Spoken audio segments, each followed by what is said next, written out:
All right. What is up, everybody? What's going on? We're back. We are back with some more Vintage Cube drafts. It is a new week, although it doesn't feel like it for me because I worked through the weekend, but I'm here streaming yet again, happily. Always good to do some drafts. Some Vintage Cube drafts. Love Vintage Cube, super fun. I could draft Vintage Cube all fucking night and never get tired of it. It's awesome. It's my favorite thing to do, honestly. My favorite thing to stream. But welcome. We're gonna get into it tonight. We got some really got a really cool deck in front of us right now. One I appreciate the like, Josh. Appreciate it. We've got a cool deck in front of us right now. It's something I drafted off stream. It's okay, is it Kiki Jiki deck? Got some tools in the sideboard here. Some choices that I had to make in the deck building process, but you can see we did manage to get a power piece. And I'm not usually the Kiki Jiki drafter. It's not really my thing. You can see we didn't get a Splinter Twin. Little debatable whether or not I should be running this much counter magic, but I figure why the hell not, you know? We have so much of it, and that might actually end up really playing in our favor. So yeah, let's get into it. Hope you guys are having a good night. It's definitely been a long week. I mean, I didn't even plan on I didn't plan on working on my car today, and I ended up doing that, and that was like that was an unplanned event. But either way, I mean, whatever, you know. I as long as I have the energy, I'm gonna stream. I try not to take too many days off. I am excited about starting to work on my YouTube content a little bit more. I plan on doing some like short videos, some just like weekly updates. Just so I can kind of find like what direction I want to go with it. Because as of right now, I'm sort of in that weird like gray area or whatever in streaming where you're sort of trying to find like what unique content you can really provide your viewers. Now, like I really take pride in being able to say that I think I provide people with like a unique experience and that I'm a real person who speaks their mind and is, I think, pretty chill and entertaining for the most part. But that said, you know, I know there are a lot of great content creators out there, so it can be pretty daunting at times. What do we got here? We have a, while I fix the screen a little bit, we have a decent hand. Believe our opponent's on the play. We have a Library of Alexandria. If it weren't for the library, I wouldn't keep this, but I'm gonna keep it with the library. It is a little awkward with these. Ooh, that's not good. I might be in trouble. So we're definitely gonna draw a card off this library, but our opponent's playing aggro. Be in rough shape.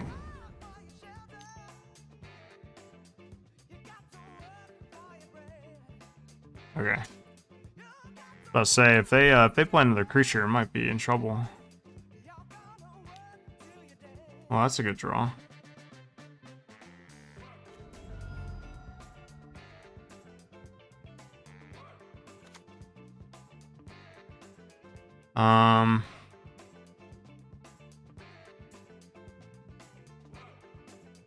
So we can activate the library. Now we got a daze. Now we can't cast that right now unless we hold up the mana for it. I'll just play the Jace and pass. We do have a Chandra next turn. I assume this Jace is probably gonna bite the dust. Yeah, I had to kind of figure they had something.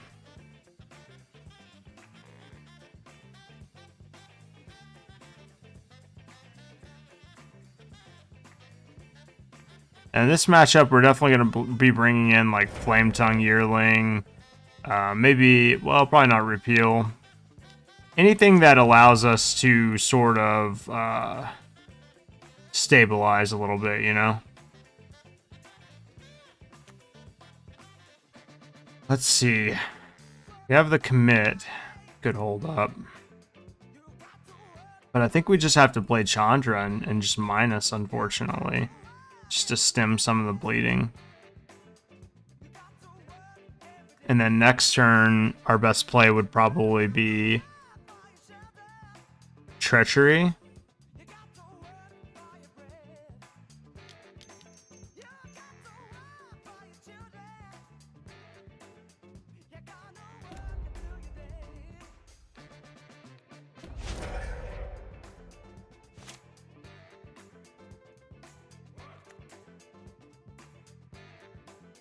Conjura will definitely eat a damage here.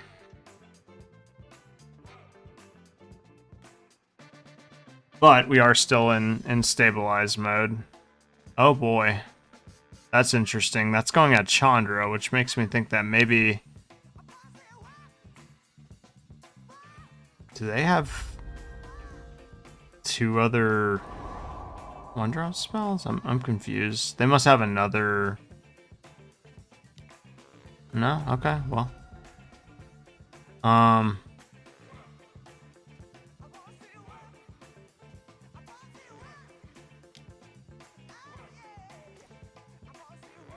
see.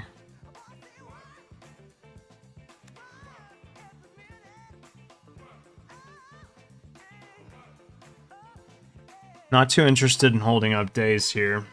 I think it's probably just going to be cast Pestermite.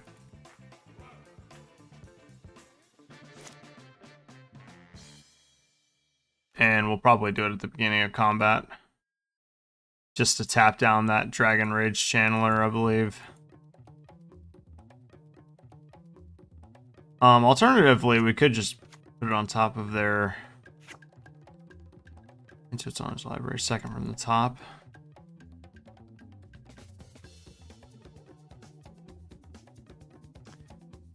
I wonder if that's just better.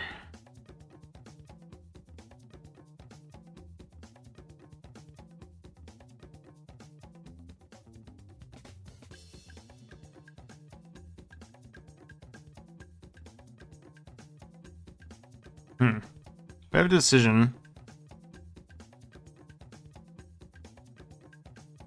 The reason why I like commit to memory a little bit more is because of the Torrential Gear Hulk if I do manage to draw a another island.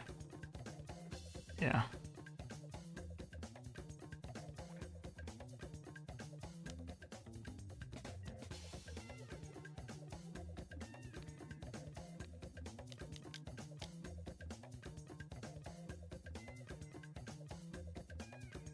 I do have 2 cards in hand.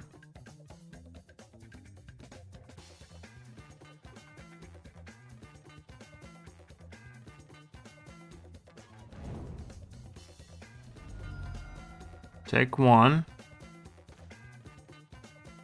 All right.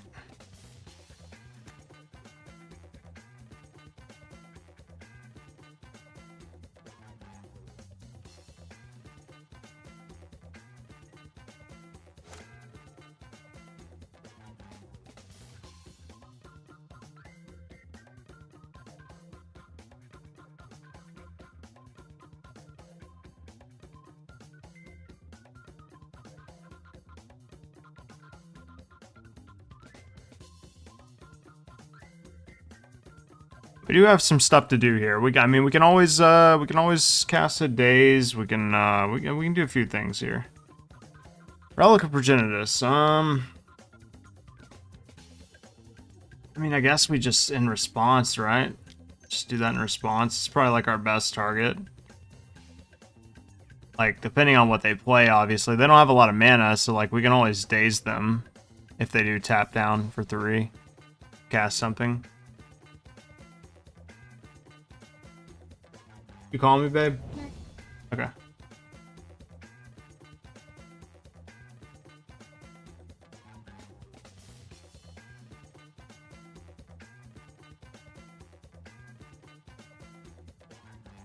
The long pause.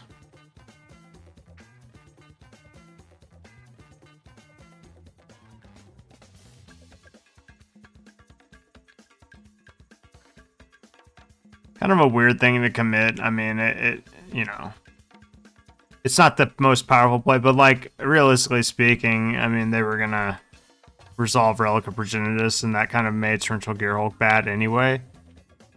So.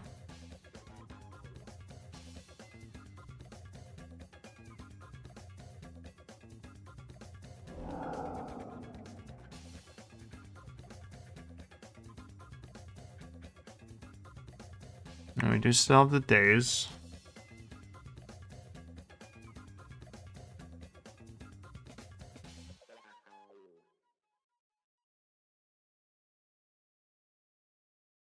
I'm just thinking about this.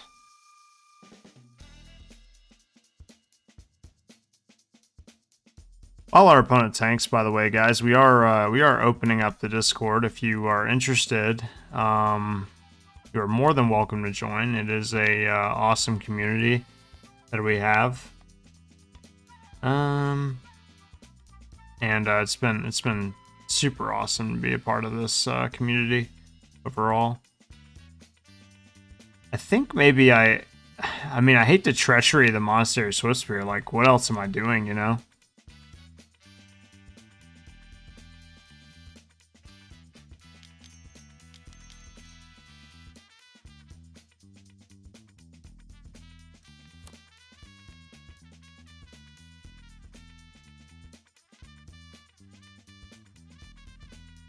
I'm sure they have better creatures in their deck, but I mean, it's like not really doing much with this mana right now anyway. And they're down to 2 cards, so I basically need to start trying to win the game. Kind of putting the foot on the pedal, so to speak.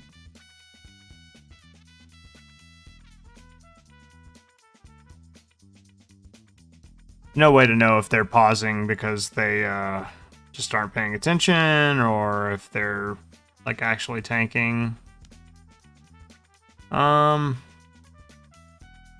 Is that something I really want to daze? I mean,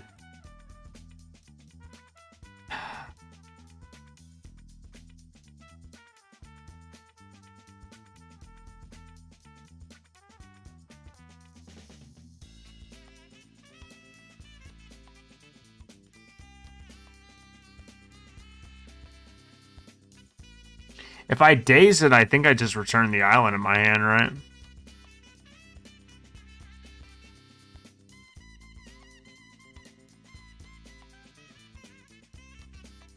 And leave up Cryptic Command. Or I could just play Jace. Yeah, I'm just gonna daze it.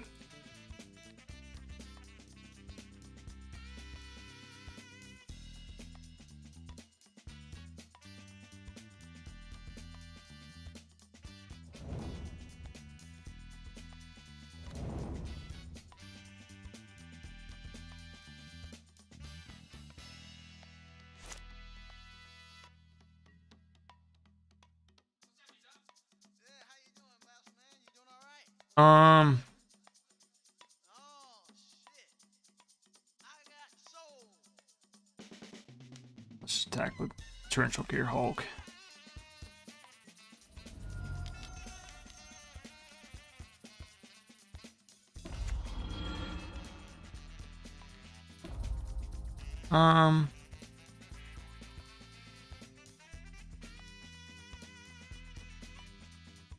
Yeah, we'll put that on the bottom. I think their next card is Relic, yeah. So they'll have to cycle the Relic and kind of take a turn off. Yep.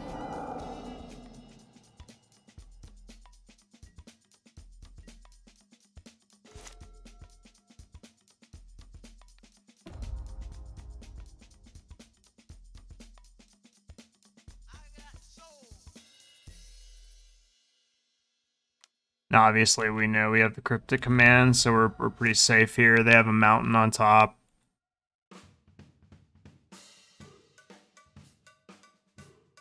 Maybe something for 5 mana?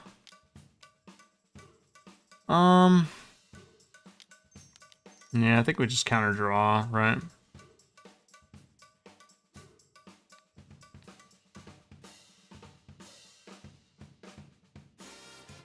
Like, maybe we could have did something weird with the treachery, but pretty sure this is game over.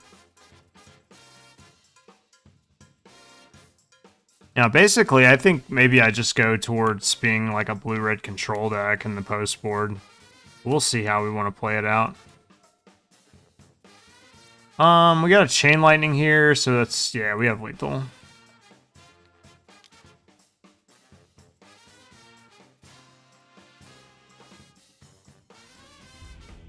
Okay. Alright. Well, I want to see how functional I am as just a straight-up control deck. I think it's possible to just board out the Kiki Jiki combo. Not that, like, Deceiver, Exarch, and Pestermite aren't, like, semi-decent against aggro decks. It just might not be, like, where I want to be. And I have some cards that I do like in the matchup, like these 5.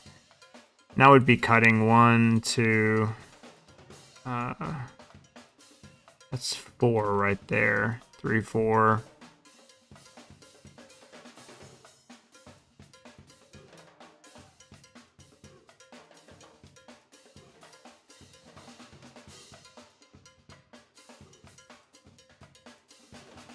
And maybe Jace, although if Jace flips, that's pretty good.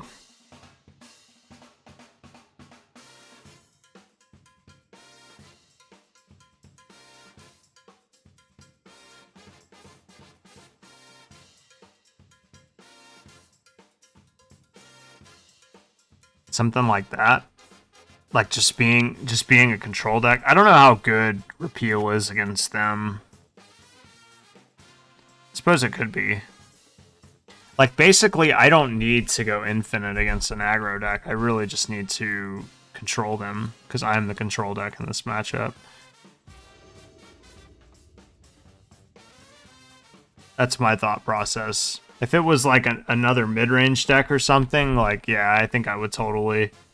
I think I would totally keep in the combo, whether they saw it or not. Yep. Can't do anything about that.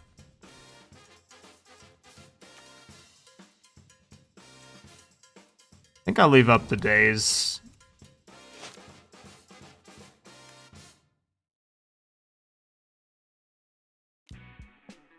Yeah, they played around it. Good on them.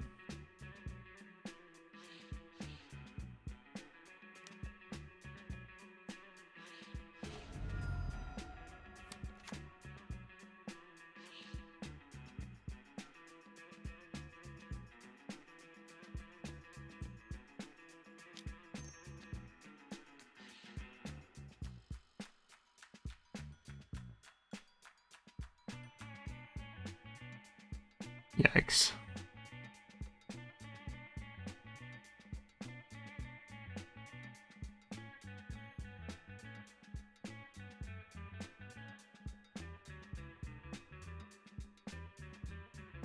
This repeal is not bad against Figure of Destiny. I'm just trying to think of like how this sequence is going to go down, right? So like next turn, they probably play something else. We can play Chandra and kill whatever.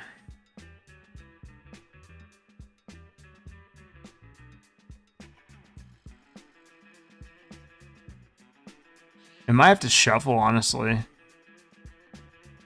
Spellseeker is going to be kind of an awkward draw. It's going to cause me to miss my land drops.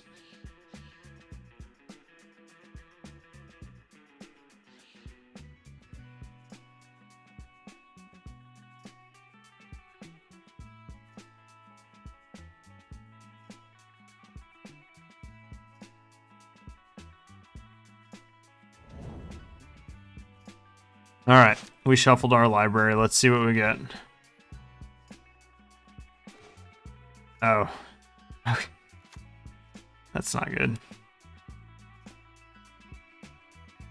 Might be screwed.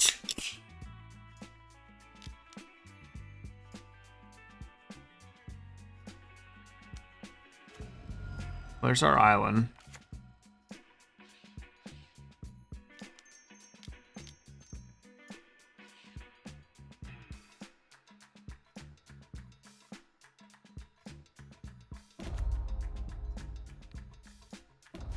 Unfortunately, it's just a 4-mana removal spell, but I mean, I don't know. I guess alternatively, I could have just cast Jace and bounced it to their hand, but tough call.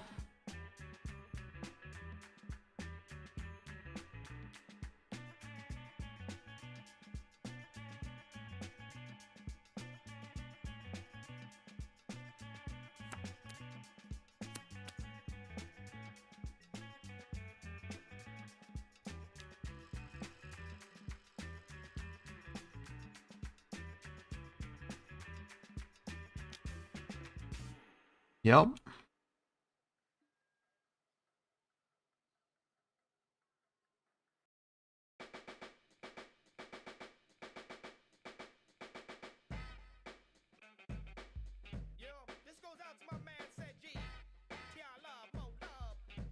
I think Island is probably like my best draw next turn.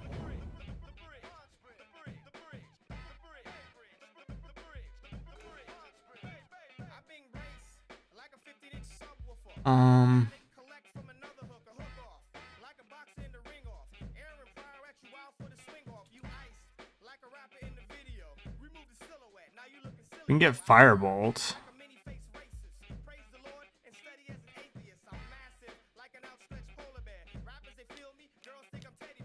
Yeah, I think that's fine.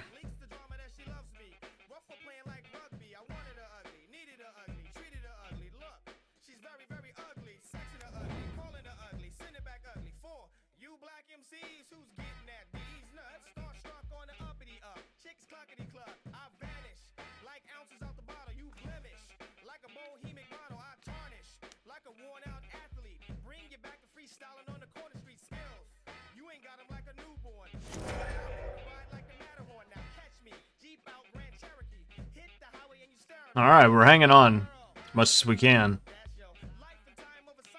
Lightning Bolt, yeah. They're being careful and playing around days every chance that they get.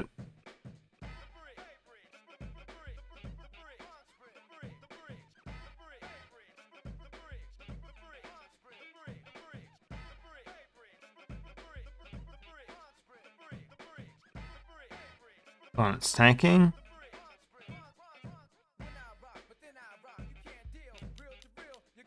There's Kavu.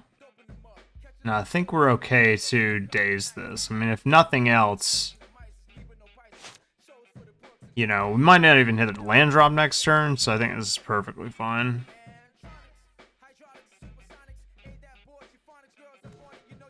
Okay, well, we did hit that land drop. I think it's okay to just hold up Counterspell next turn. 5 mana. Oh, that's a good one to counter.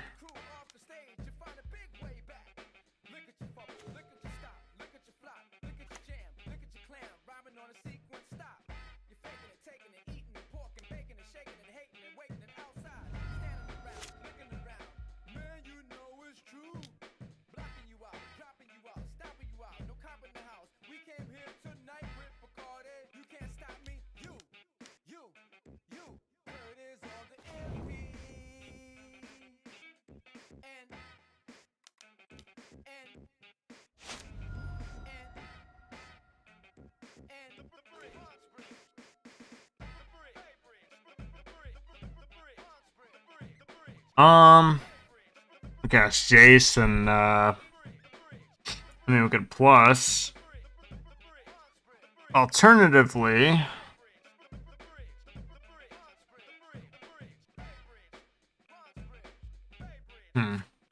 it's tough. I would have liked to have hit my land drop that turn for sure.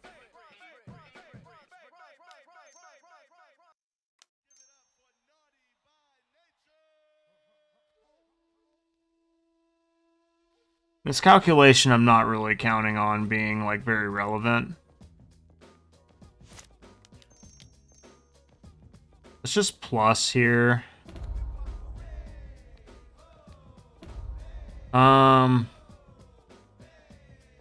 Yes.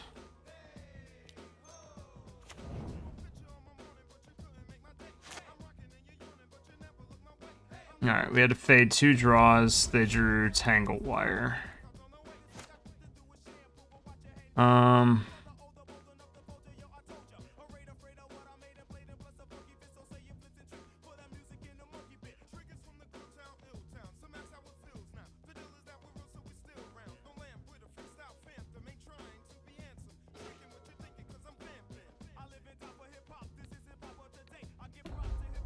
Honestly, I'm fine with just plussing.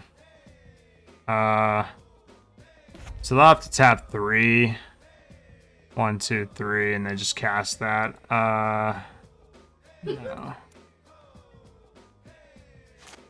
I'm fine with this because they'll tap, you know, correctly or whatever, and then they'll try to cast Ferocidon, and we'll just miscalc.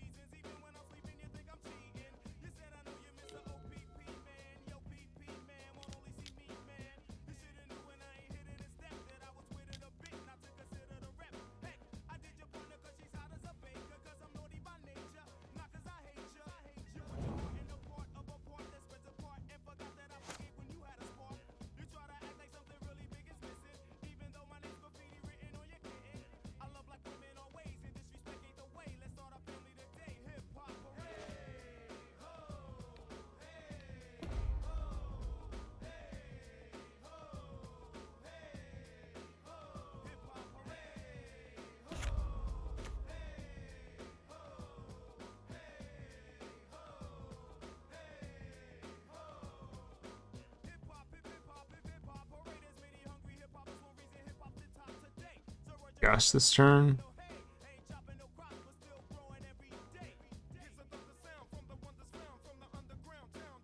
Nah.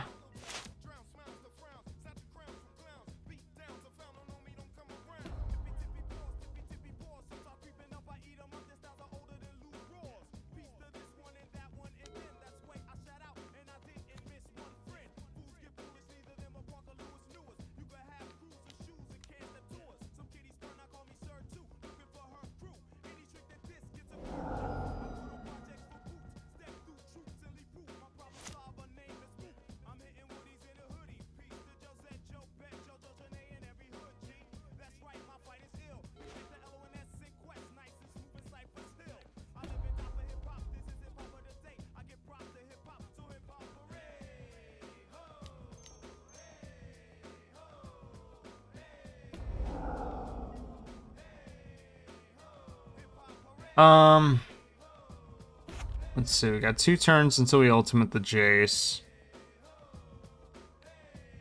So we can go ahead and cast Gush this turn.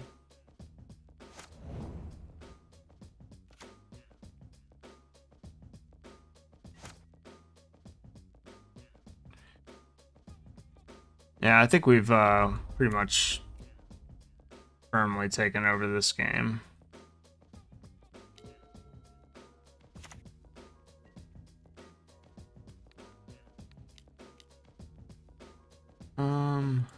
Miscalc and days.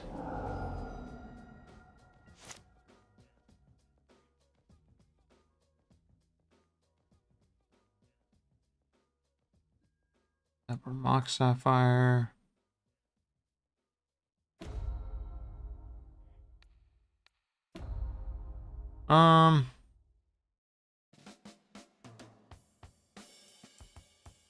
Honestly, that's fine.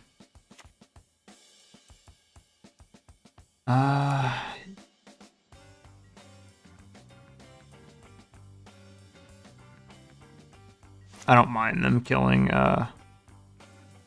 Mock Sapphire, especially if we're gonna ultimate Jace the next turn.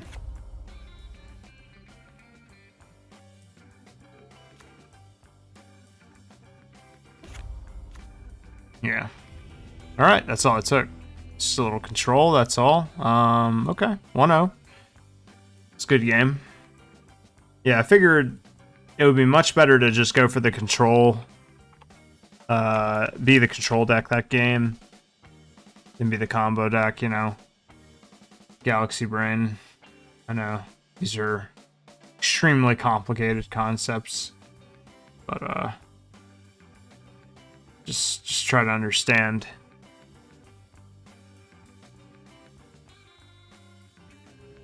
All right, let's go.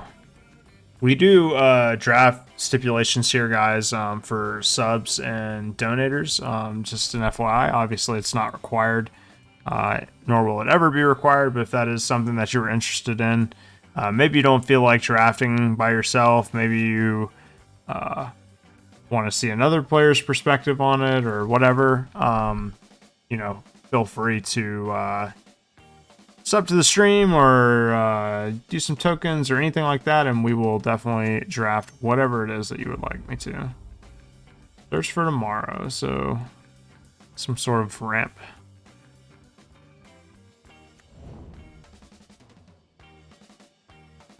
No need to play the Mock Sapphire just yet. Noble, sure. One land.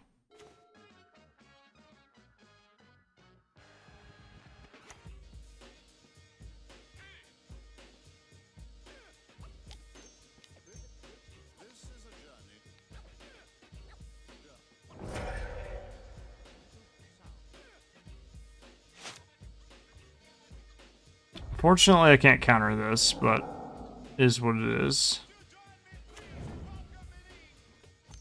Green, white.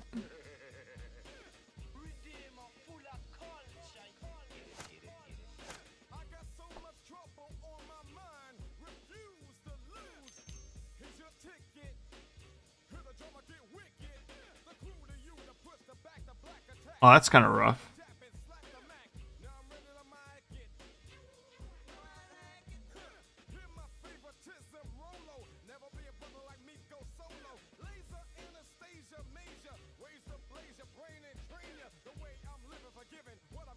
So do we discard Gush here?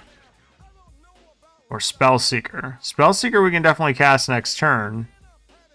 So I think it's Gush. Oh no. Oh no, I discarded everything I... Fuck, dude. That is not intuitive at all. Yep.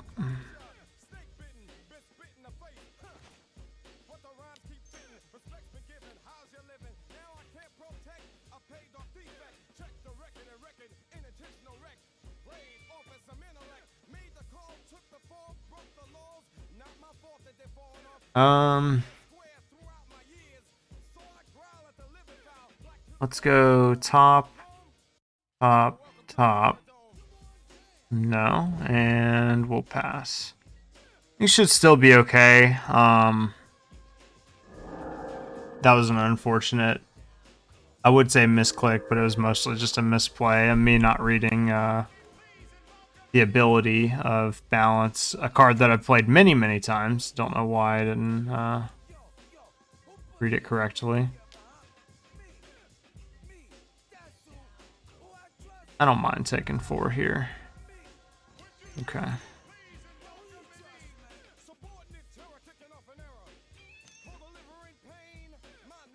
Sure.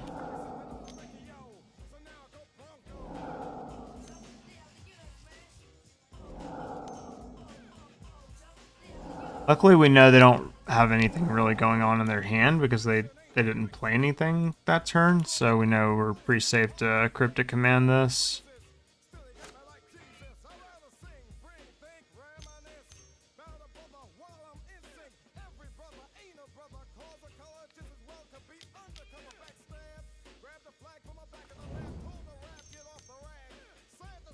Okay, they drew Crucible of Worlds, which I really don't care about. We drew that. So I wonder... I think I just pass.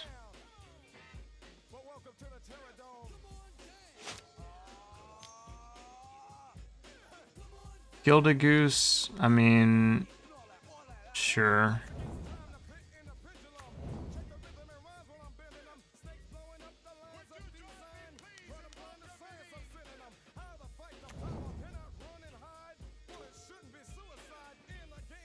Okay, well, I mean, we're pretty close to a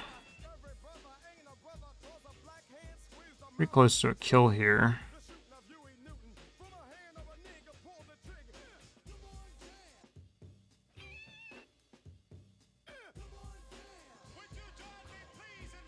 Tap 2 here for yeah, we can't quite get there. You have to just play it patiently.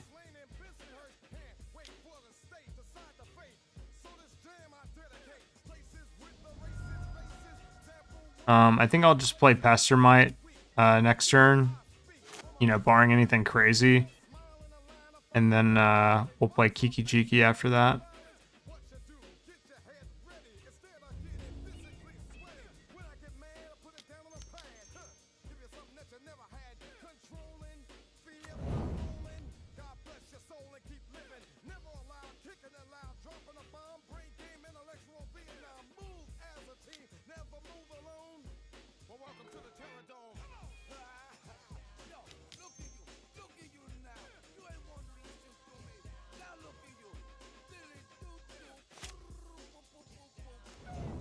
There we go.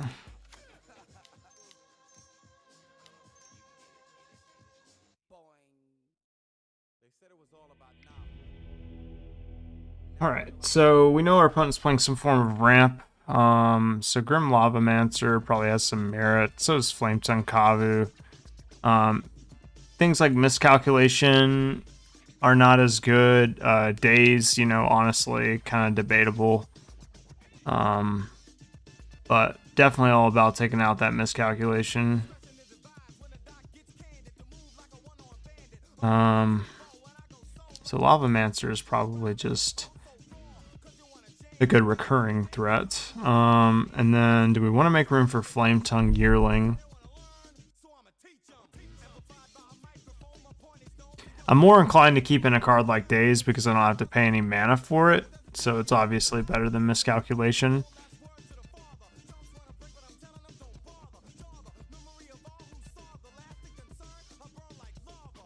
Yeah, I mean, we have some slow cards, but all in all, I'm interested in keeping all of them. The Jace is debatable. I mean, I could see bringing in Flametongue Yearling for Jace. Yeah, let's do that.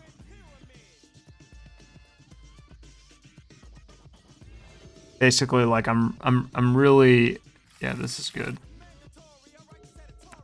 I think it's really imperative that early on, like, I kill their mana dorks and like slow them down. What if we play the Mountain and Grim Lavamancer first? Is that crazy?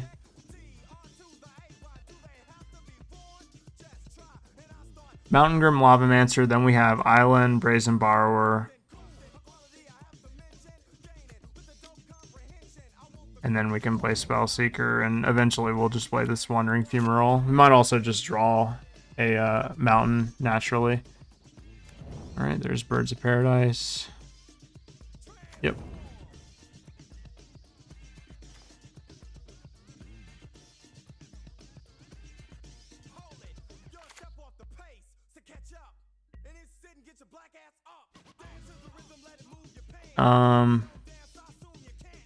Have 5 mana likely next turn.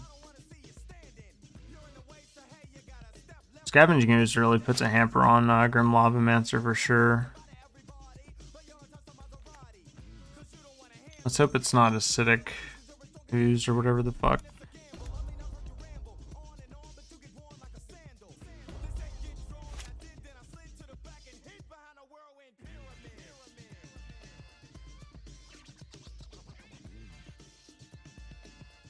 Yeah, I'm obviously not blocking that. Interesting. We know they're playing white, I guess. I mean, I don't know for certain. We didn't really see any cards, but okay, we have Force of Will up, so that does change things just a little bit.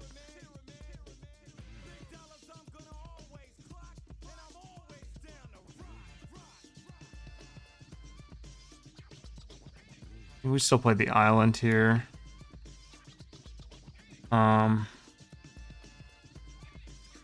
I probably just swing, honestly.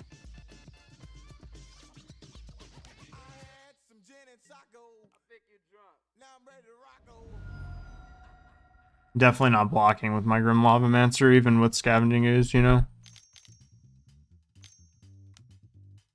Something for 6 mana. Well, that's definitely getting countered. Yeah, I think I just cast Counterspell here. Left up the mana for it after all.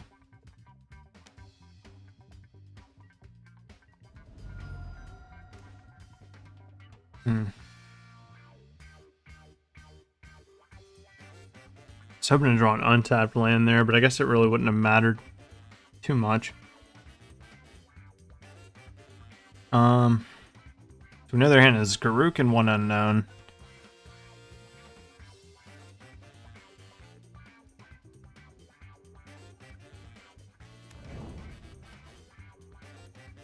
So we play Spellseeker here? Probably not. I'm more interested in, honestly, just exiling whatever we get off of Spellseeker, if anything. Or rather, exiling Spellseeker herself. We could get a 2-mana spell. I'm trying to think if there's anything even worth it.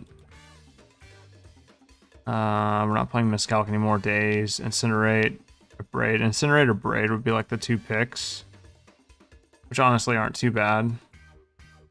But then our Force of Will will be dead for a turn. Yeah, I think I'm just going to attack. Attack and then hold up Force of Will.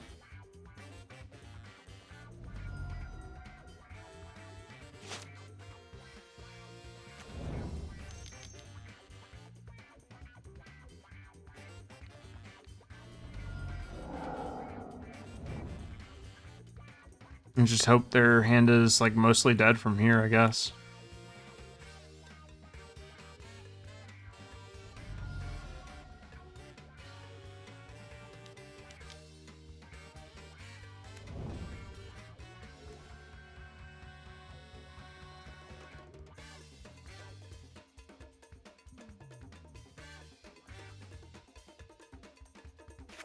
So, interestingly enough, Grim Lavamancer's currently live. They didn't exile the spell from our graveyard.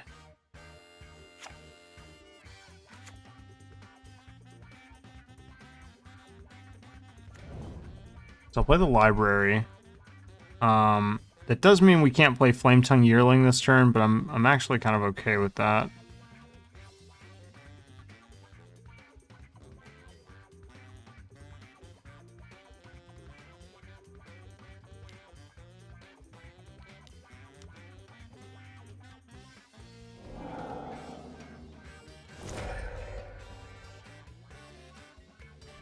I basically just have to hope they don't have like any kind of follow-up here.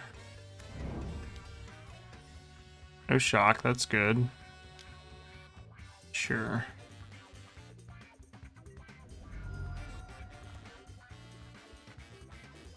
That's good.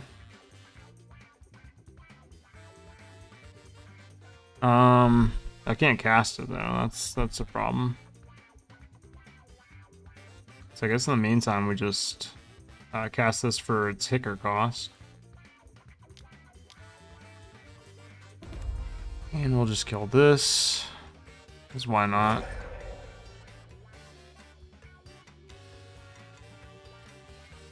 And we're basically just trying to fade some draws here and just stay ahead.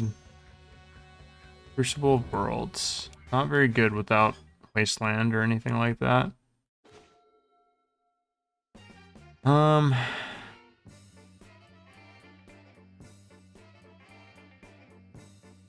mean, is it better to just keep Zealous Conscripts?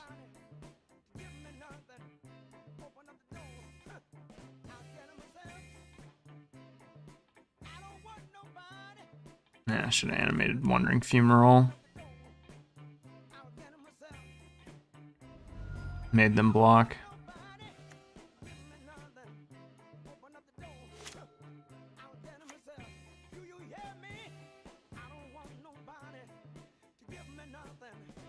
Okay. All right, dubs. Let's go. Now, last time we played on stream, we got a fucking really sick 3060 on stream. It was with Reanimator, so be happy to do it again. More than happy. In the meantime, let me post this Discord link. We are streaming on Facebook. Let's see, we're streaming on Facebook, YouTube, and Twitch right now.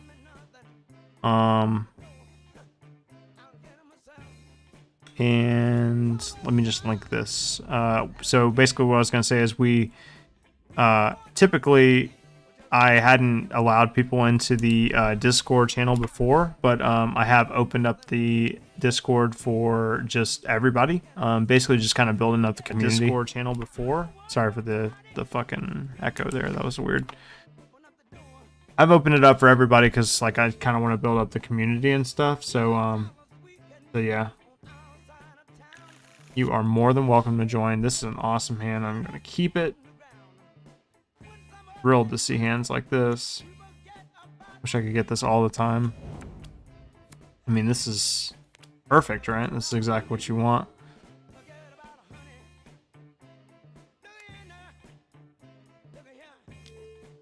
Alright. It probably dazed this. Let me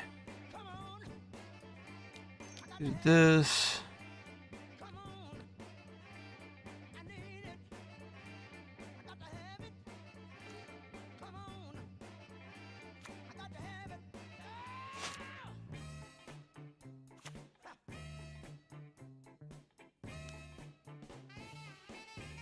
I mean,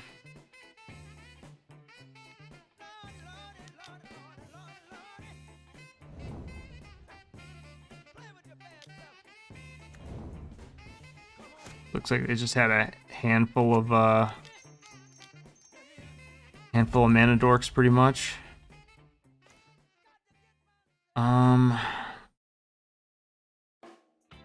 So we can put, thinking like put Kiki Jiki on top and I guess the mountain and then passing back.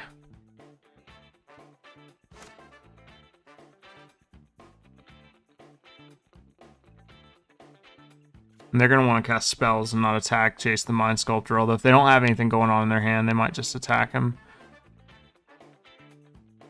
Yep.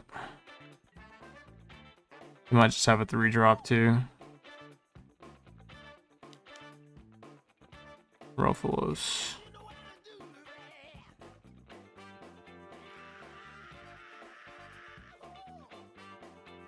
I think I'm fine with that. They would have 4, 5.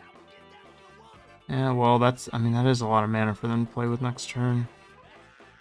That's fine. I mean, honestly, I can just bounce it back to their hand, right?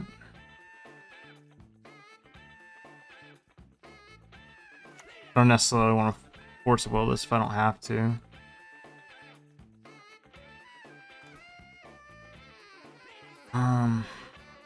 That's pretty good, actually. So what if we go like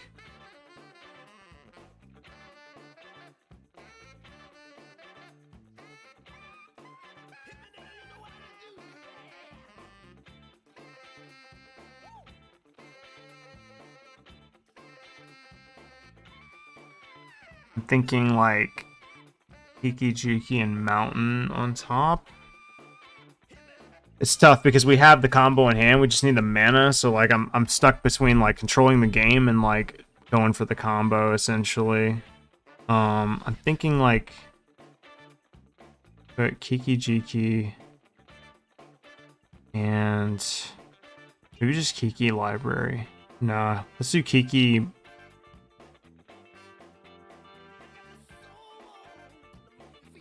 Let's do Library Kiki. Play the mountain. On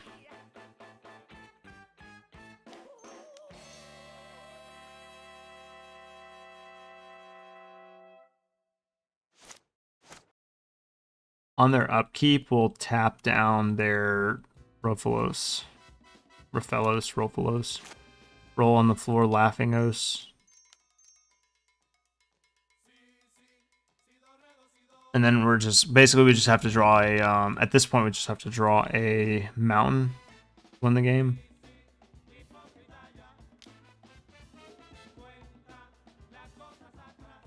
And so they'll have 5 mana, and we can Brazen Borrower whatever we need to. If it's really bad, we can Force of Will it.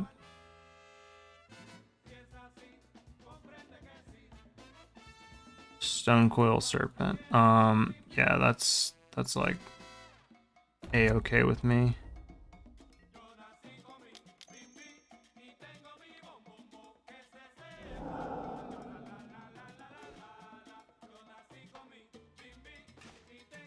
There it is.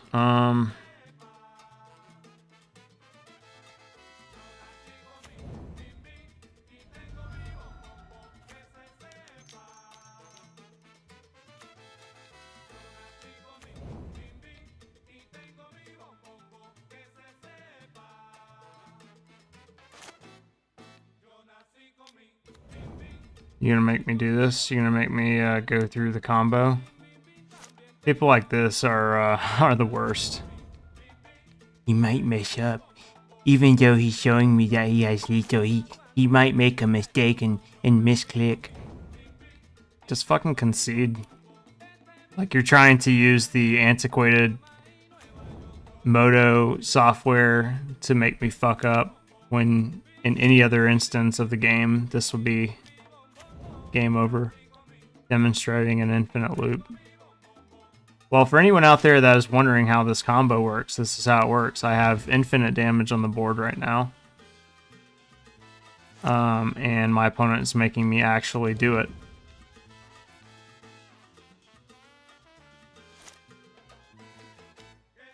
There might be a more efficient way to do this, but I have time.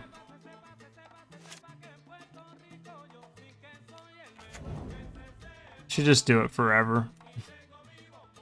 Just keep making them, like, watch me do it. 2, 4, 6, 8, 10, 12, 14, 16, 18. Yeah, we have well over lethal. Oh, maybe he'll mess up. Oh no, I didn't mess up. Oh no. Anyway. Alright, Grim Lavamancer, Flametime Yearling. I feel like we've brought in these cards before. We could take out Miscalc. And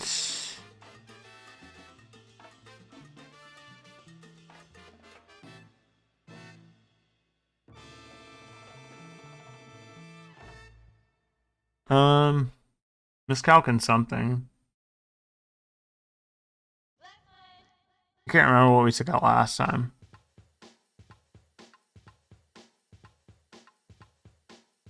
I think it was Jace. I think I took out Miscalculation and Jace. And that worked out well last time.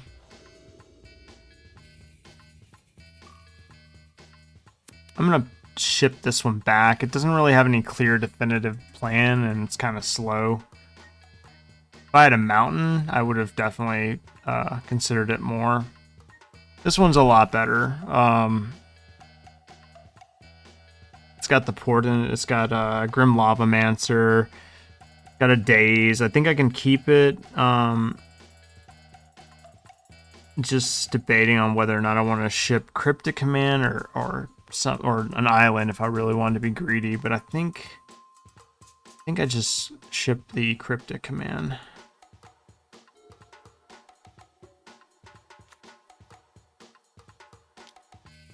Yep.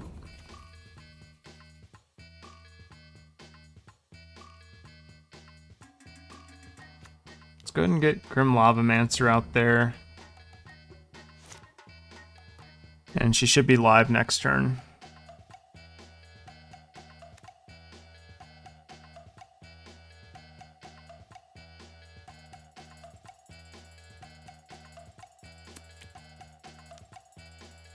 Sure. Love it.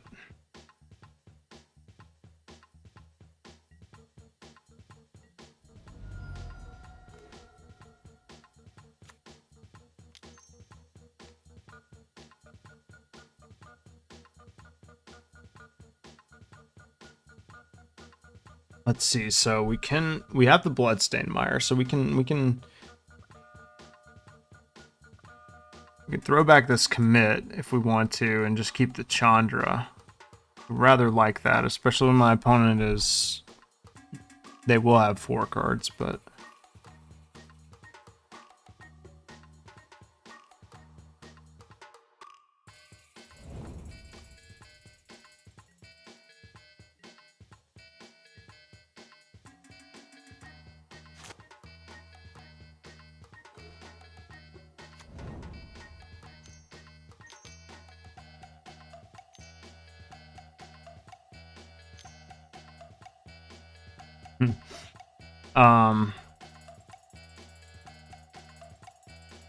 I think I just daze this because it's so nice. But like if I don't daze it, I can actually cast my I think I'm just gonna oh man. So if I force of will this basically,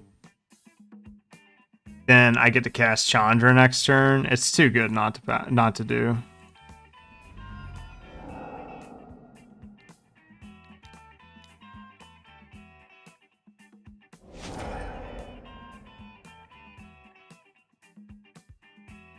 Oh, well, I guess I can't cast Chandra next turn anyway. I'm pretty stupid for doing that. But, oh well.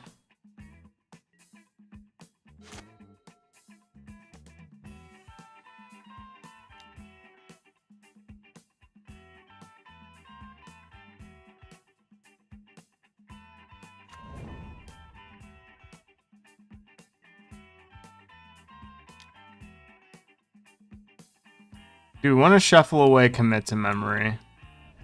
That is the question.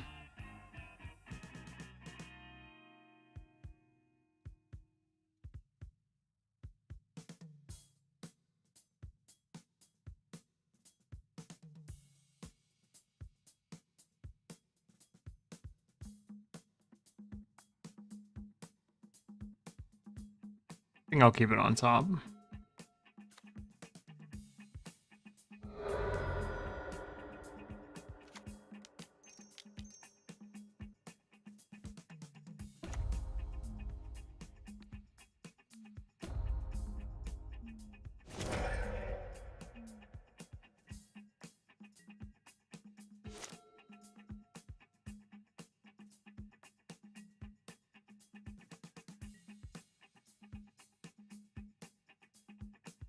And we obviously blocked this, for sure. Grim Lavamancer not only did her job, she did way more than that.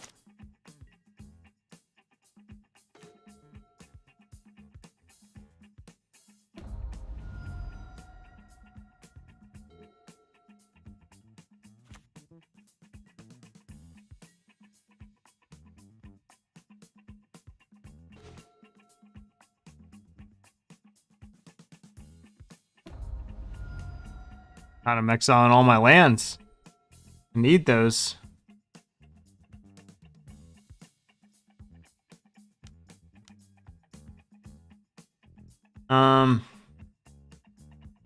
Honestly, do I even care about that?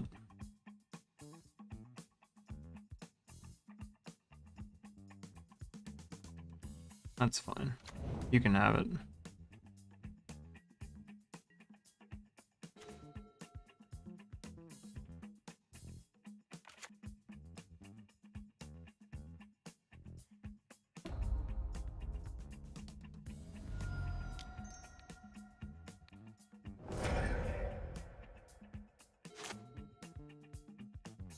Yeah, I think this is gonna be the old 3060. Do I have this deck list up anywhere? I don't think I can mess with it. Anyway. Spellseeker. Gonna get Counterspell maybe?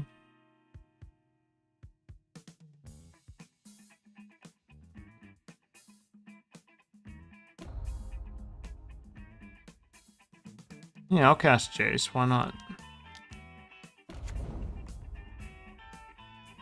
Alright, that's it. That was a... Oof, that was a rough one for our opponent there, but Yet another trophy. This one was a nasty one for sure. I wish I didn't have to view it in this format, though. I wish I could just look at it. Is there any way? There we go. Yeah, that was a really good one. I'll make sure I save that one, but that was dope. On stream, is it safe for the stream?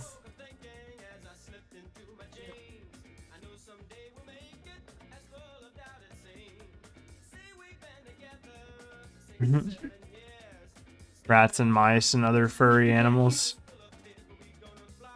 All right, let's see what got linked on the Discord. Oh, I've seen this.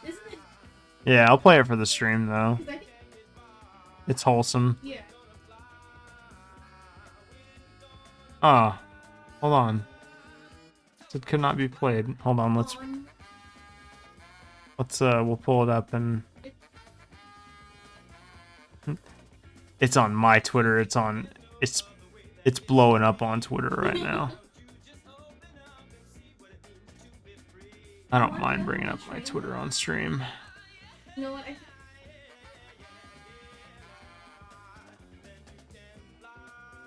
I like how they all run back to the little rag.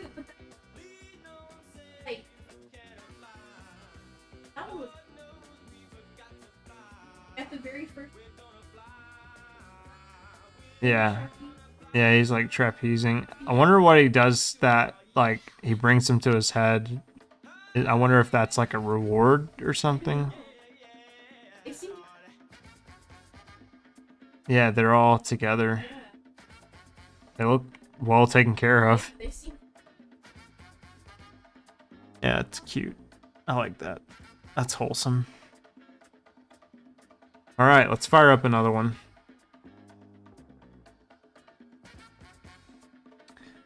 Well, that was a quick trophy. I didn't expect that league to go that well. I mean, that was like, damn. I mean, you couldn't ask for a better result there. 3-0, 9-0, another one.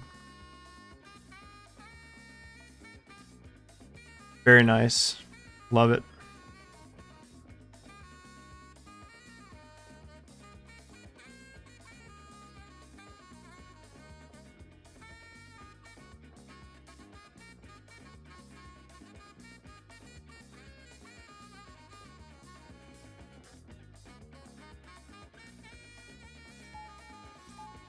All right, let's kick things off. What are we looking at here? I mean, you don't pass Soul Ring here, but interesting to see what else is in the pack.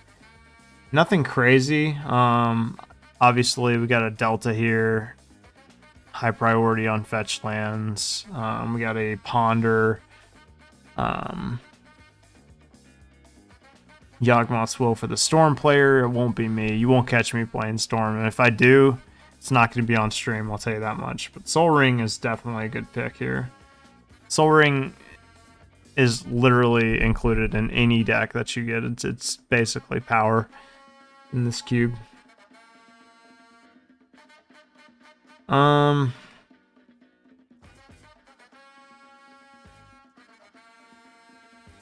is good. We did see a Yawgmoth's Will, and I hate to say it, but we take Past in Flames. Then I don't want to draft Storm. I really don't. I'm super bad at Storm, but like we might be able to.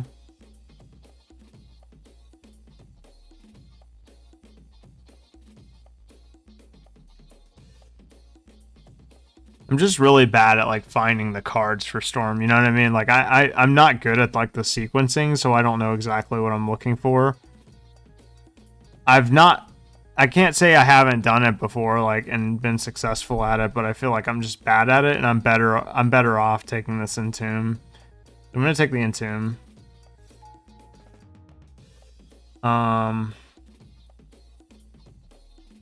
There's a Remand. There's Ancestral Vision. It's interesting. I got past this far. There's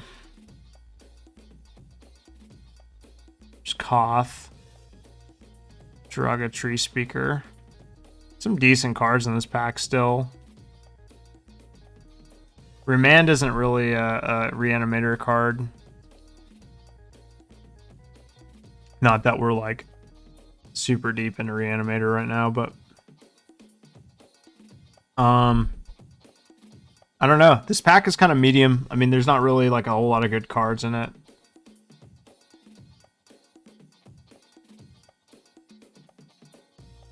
I could see myself just taking Jiraga Tree Speaker, honestly. Keeping myself open. Sneak Attack is cool.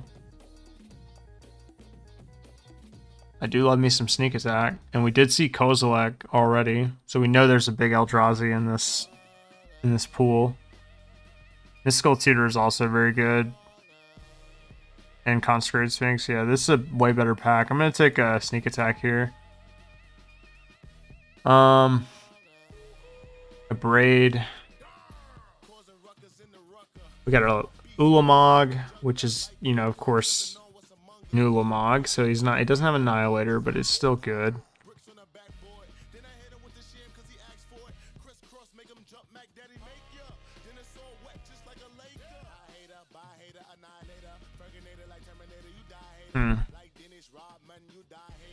It's between Ulamog and a Braid, I think, for me, and it's close, but I think a Braid is just better. If we are going to be a Sneak Attack deck, but I might end up regretting it. I don't know. I mean, Ulamog's great. He does. I mean, he basically wins the game in 2 turns. But we're going to take a Braid. There's a Shallow Grave, Magda.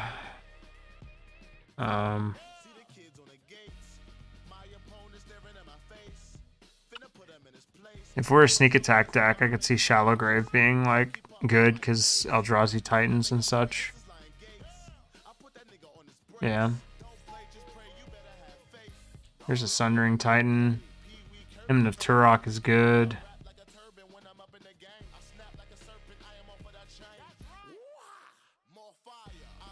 Sundering Titan's really nice, but could potentially be bad. I mean, it just all depends, really. But it's not a bad creature to reanimate. It's between that and Hymn of Turok for me, and I think Sundering Titan's just better, especially if we're going to be a 2-color deck. We've got an Ashen Rider and an Elish Norn, and a Makeshift Mannequin all in the same pack with Liliana. Most unfortunate. These are 4 cards that I would take, honestly. So Ashen Rider or Elish Norn?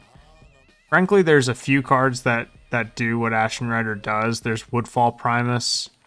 And for Elish Norn, the substitute would be Massacre Worm.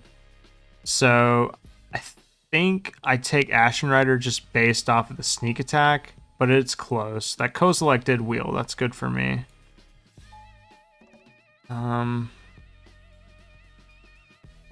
I don't know if I'll be playing Bloodthirsty Adversary or not, but it's probably the best pick in the pack. I mean, she can just recast like Shallow Grave or something, which is cool.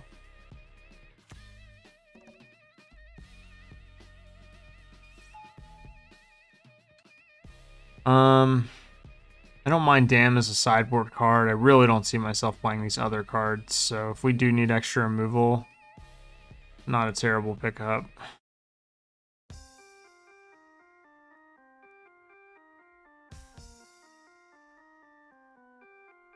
I really can't see myself playing either one of those cards, like Bob and Bob definitely not, because I mean, it's like reveal calls like take 10. Sounds like a bad time. Alright, so I need more discard spells. Here's a Scrubland, just in case.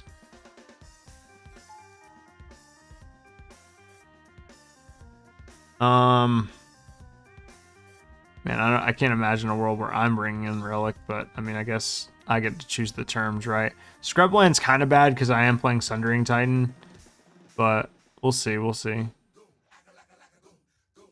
There's a Corpse Dance. It's the only thing I really see in this pack for me. A I'm playing LED. Chandra's not really the type of deck we're playing, so yeah. Seething Song, Pyretic Ritual. There's a Putrid Imp.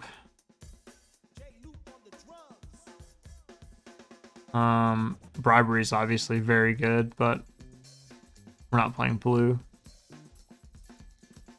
Yeah, I think it's just Putrid Imp.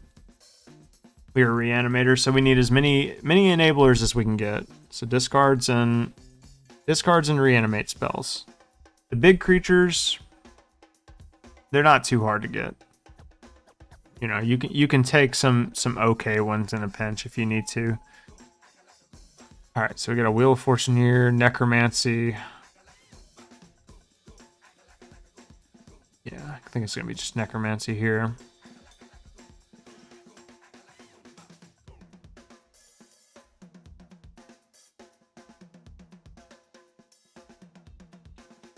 Not too many red cards. Looking for things like Faithless Looting, Through the Breach.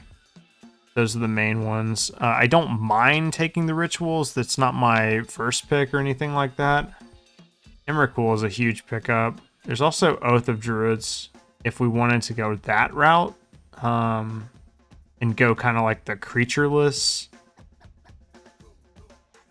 I mean, it might wheel. I'm definitely more interested in taking Emrakul here. This card just... Annihilator 6. Obviously the most powerful creature pretty much in Magic. If the Oath wheels, then maybe we can try and play that. I really like Bazaar Baghdad. I like it more than Chain Lightning. How you play this card is basically you don't count it as a land in your deck. You just count it as a card basically because it doesn't tap for mana. It's important to note. Archon of Cruelty, very, very good card. So we'll just slide that one right in there. So we've got a very good creature suite to bring back and cheat into play. Again, we're just looking for more enablers at this point. This is honestly enough creatures. Maybe if we can get some tutor effects like Demonic Tutor. Is it Demonic Tutor? The 2-mana one that puts it in your hand. There's a few different ones. There's the 1-mana one that puts it on top of your deck. There's that one too. I love me some Reanimator. It's one of my favorite archetypes in this cube. Last time we streamed, we drafted a Reanimator deck similar to this one, and that one went 3-0-9-0. So that would put us, if we could do that again, that would put us at 3-0-9-0s in a row, which would be sweet. Oh man. Why is there a goddamn channel in this pack? What the fuck, dude? Is there any way I can play this? Or does it just make my deck, like, worse?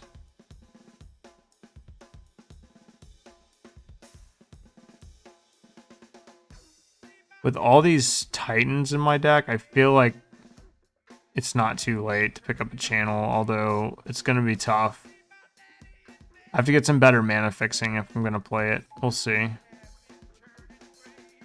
It's a Recurring Nightmare. I don't have too many creatures to sacrifice. But that could change. Also Firebolt, which isn't necessarily bad to have some interaction, although I'd prefer not to prioritize interaction over a real actual Reanimator spell. There's Chandra. And Liliana. Liliana's great for the sideboard. There's Hissing Quagmire, which fixes our mana to play channel. But this is actually kind of an important decision.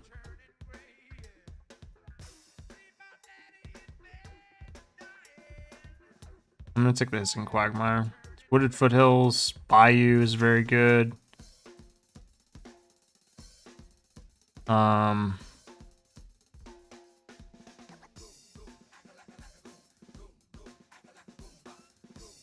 Take the Bayou here.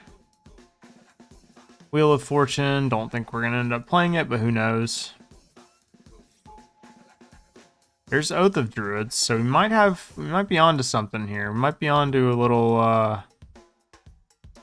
creatureless reanimator type deal. The recurring nightmare would have to come out. But we might be onto something here. We'll see.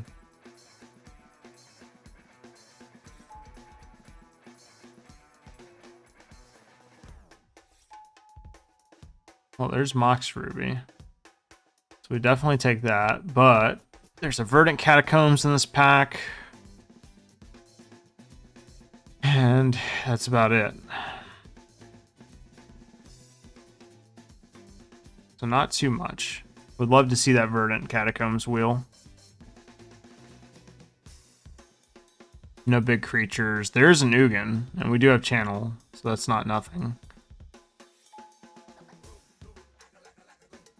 Ren 6, not terrible.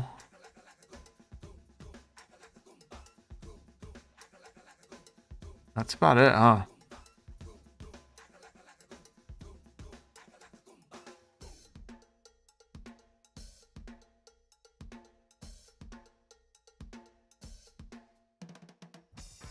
There's also some interaction in here. There's a K command. Yeah, Renin 6 is actually pretty dope with Bizarre Baghdad. I'm not gonna lie, it's pretty hot. It's pretty good value. Turns Bizarre Baghdad into like sheer card advantage essentially. Yeah, I kind of like this little pivot in the green. Now we just need to get like a fetch land essentially and kind of lean into it a little bit, but we have like multiple ways to cheat in our creatures. I would really love to see it through the breach. And mainly a few other cards, but I think it's kind of coming together. There's Through the Breach, exactly what I was looking for. There's also Ulamog, the Infinite Gyro. So we'll take the Breach. We got a Mirror Battlesphere here, which is a pretty good one. Wormcoil Engine isn't terrible. There's a Pack Rat, which doesn't synergize with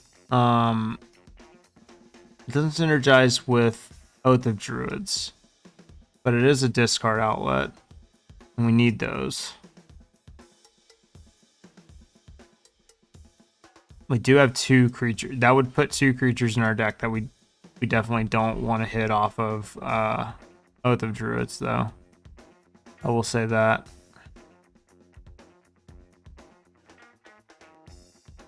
Yeah, I think I take it anyway. A Raging Ravine. Certainly not my favorite. I don't want a bunch of tap lands in my deck, but it does fix our mana.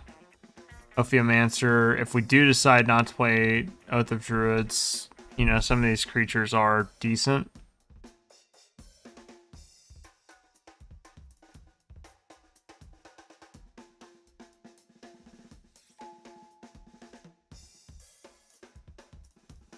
There's Faithless Looting, which I really wanted.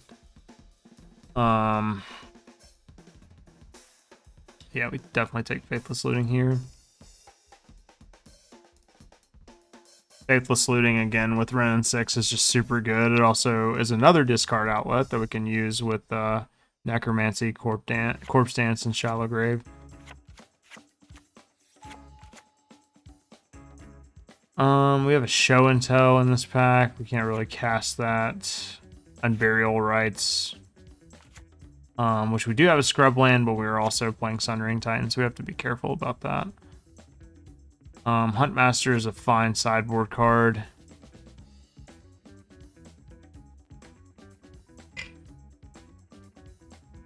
Thinking it's probably just Unburial Rites.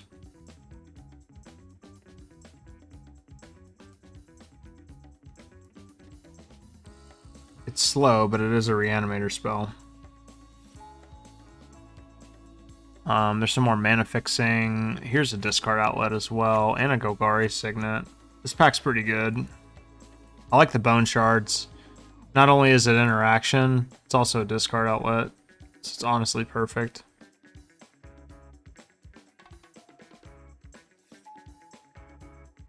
All right, so we're back to the pack 1 or pack 3.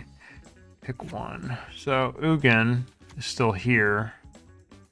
Bruxa is still here.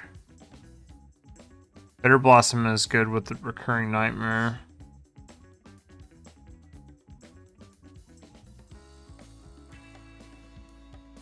Ugin is only good with Channel, that's it. I'm going to, I guess, take the Bitter Blossom here. Kind of a tough choice, but I think it's the correct one. I'll take Fatal Push here. Ulamog wield. Wow, that's impressive. So did Vraska. But Ulamog synergizes a bit more with our deck. We have a Light Up the Stage and Avalanche Riders. Let's take Avalanche Riders. Den of the Bugbear. Well, I don't see myself playing that card, but who knows. Take the Wear Tear, and High Tide's our last card. Okay, we have a functional deck. Likely going to be a few changes, but I think we're in a good spot.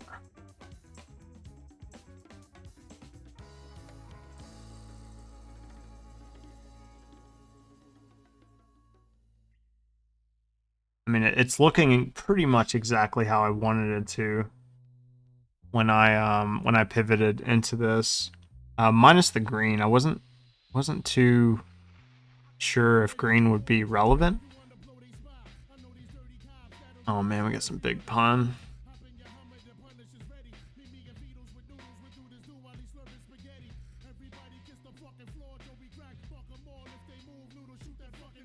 Dead in the middle of Little Italy.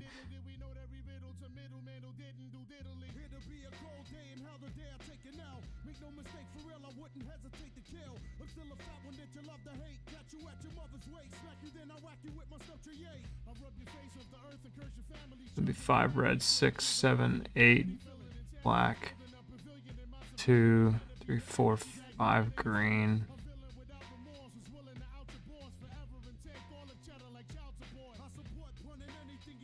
Anything he loves.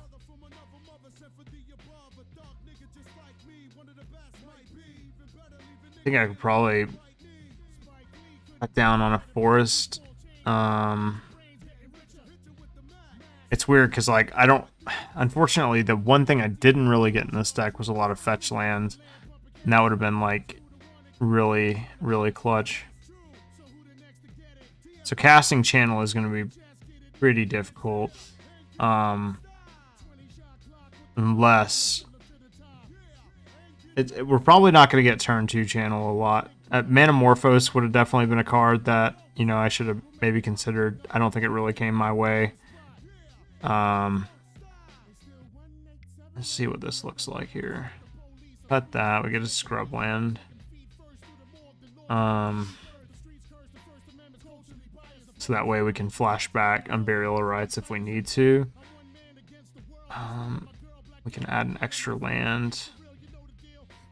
3, 5, 6, 7, 8 swamps.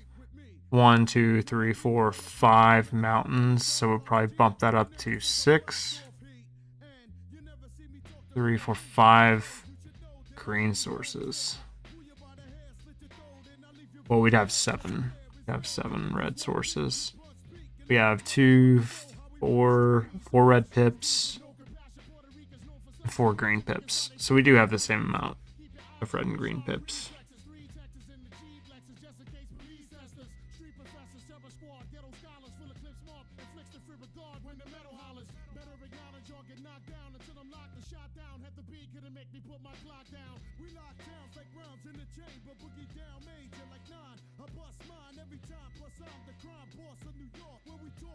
I mean, this basically puts us at 16 lands, essentially. Like, we'd be at 17 with the Mox Ruby, but you -1 because of the Bazaar Baghdad. It's basically a card on its own. It's not really a land.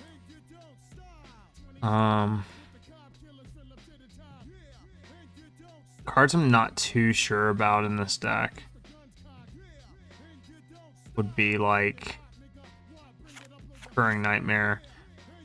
But it is good with like Pack Rat, Putrid Imp, and if we do sneak attack or through the breach a creature into play, we can always like sacrifice it and bring back one of our 3 that don't shuffle the graveyard.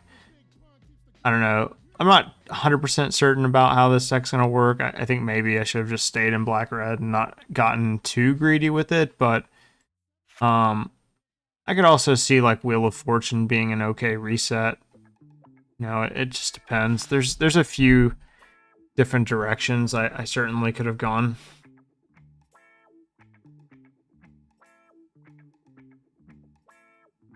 My main concern is my mana. The deck is functional. It's just the mana. This Wrenn 6 might just be like too cute, like. But Wrenn 6 with Bizarre, Baghdad, and Faithless Looting ensures that I keep hitting my land drops, provided I can actually fucking play it, which, you know, is another story.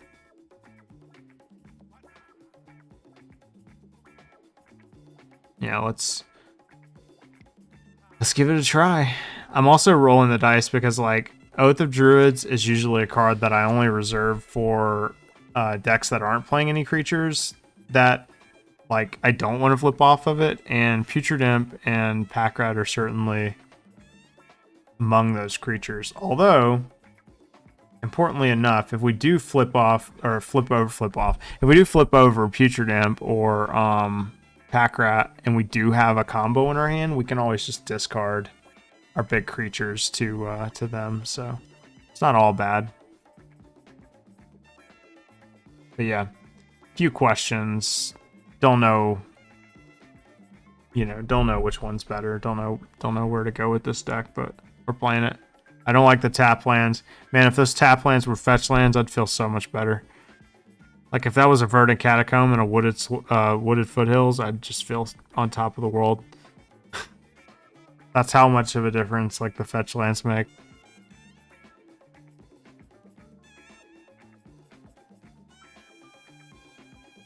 But we're gonna run it anyway. See how it goes.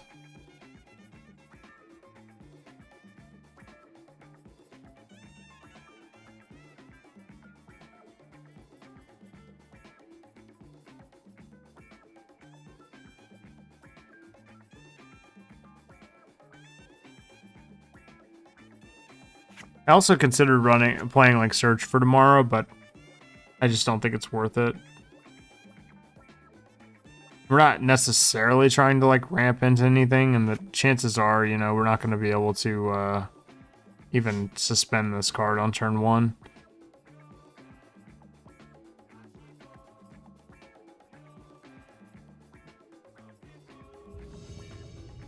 Also, we didn't get like an Exhume or a Reanimate or a Animate Dead, so there was probably someone else in Reanimator.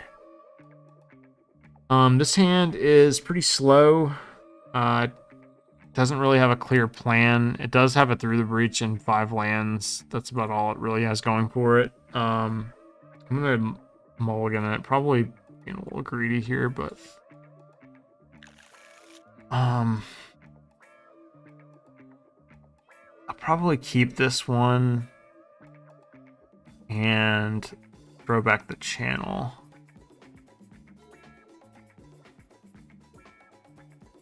Let's play Mountain.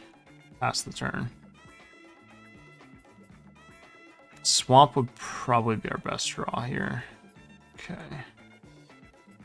Play Bizarre Baghdad. Pass.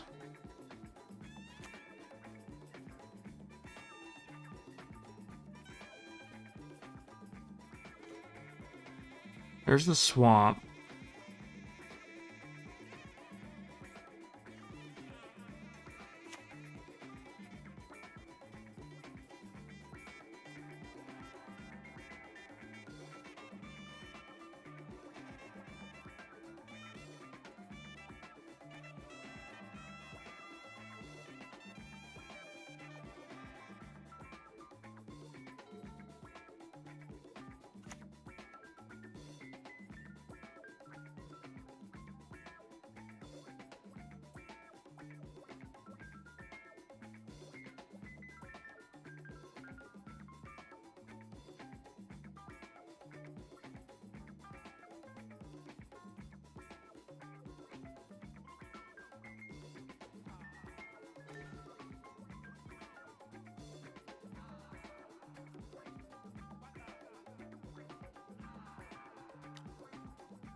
Probably gonna get countered here, I would assume.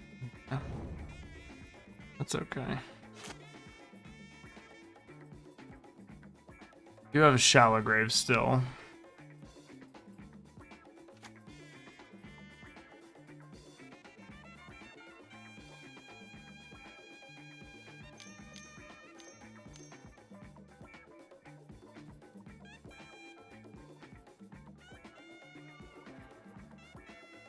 Four mana. Chalice. Demir Signet.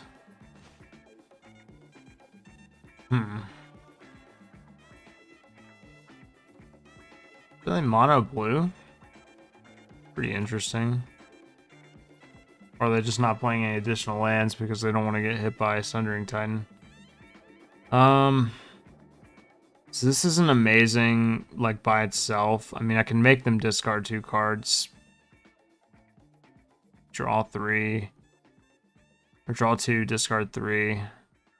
We would probably discard, like, Mountain. Something. Raging Ravine, something. Let's try. Well, that made it a little bit easier.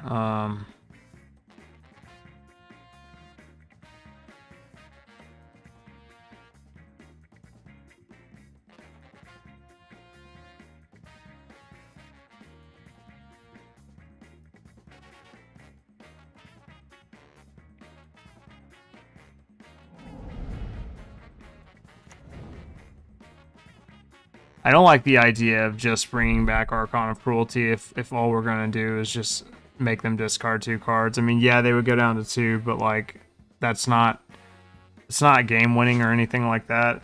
It's really unfortunate because I think against a normal deck we probably would have won this one, but because they're playing like some form of like mono blue artifacts matter, it's a little harder to get anything going. Or a Signet, sure.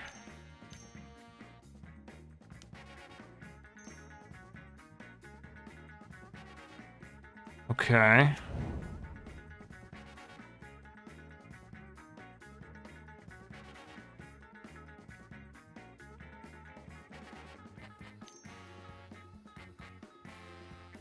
Yikes. That sucks.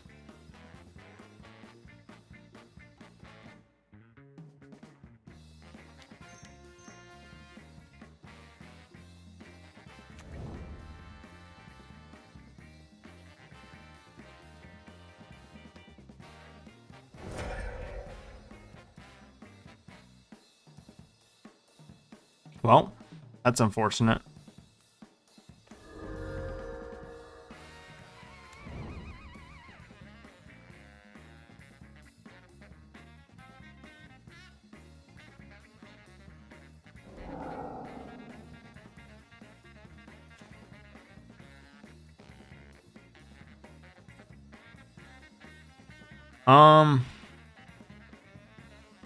I mean, do I just go ahead and play Oath of Druids now? I feel like I don't because I don't want them to play around it.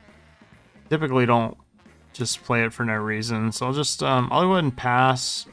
Yep. We'll just exile Necromancy.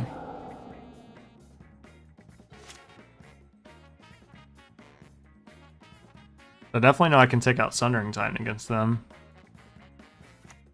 We can bring in our Wear and Tear.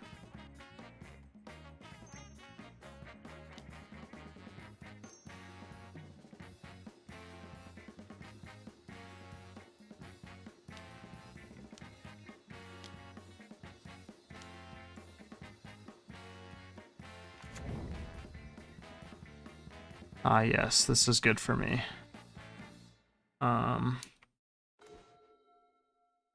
Okay. Just play Oath of Druids here. Yeah, I don't want to kill the Sphinx just yet.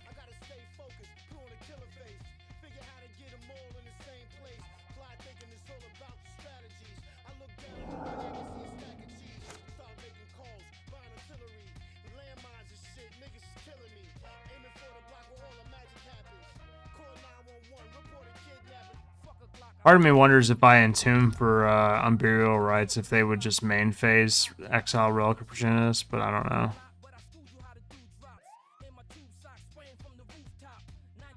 Alright, let's see what we get here.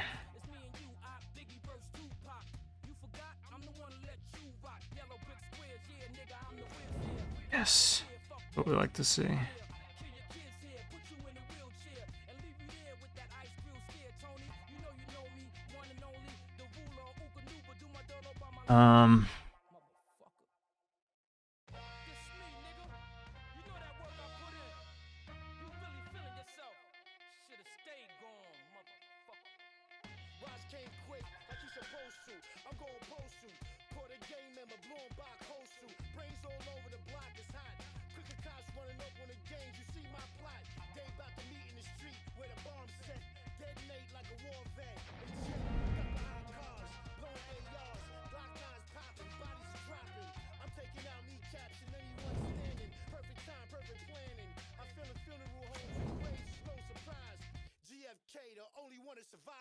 Could have held that Hissing Quagmire in my hand, but I don't know.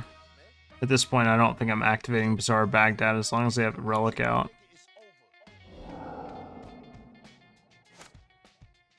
Alright. Let's see what you get.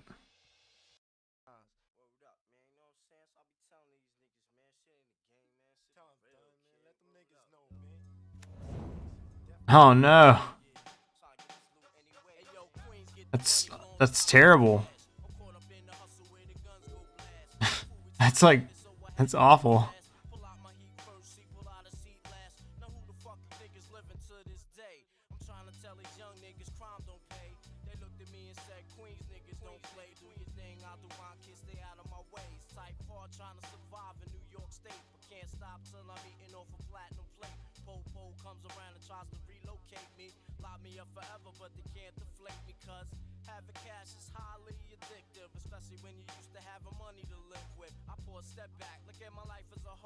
All right. Suspend a Lotus Bloom? Sure. It's a little late for that. That must have been their draw for the turn.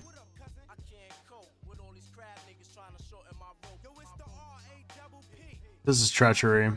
Hopefully it's not bribery. Bribery would be the fucking worst.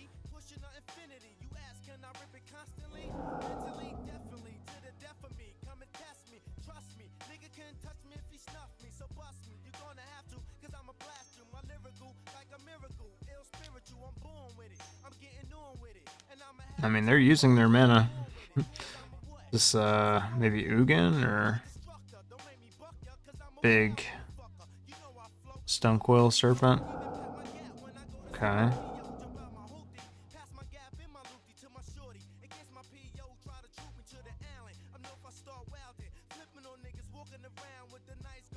I see. Yeah. Yep. That sucks.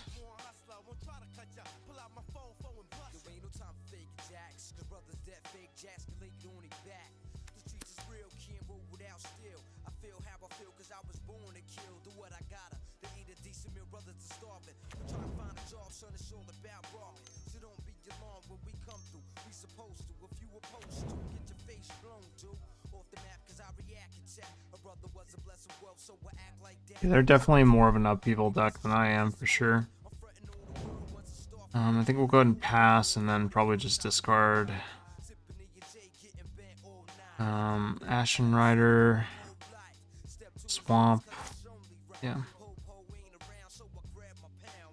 Yeah, now this Lotus Bloom looks way better because before it didn't look so good.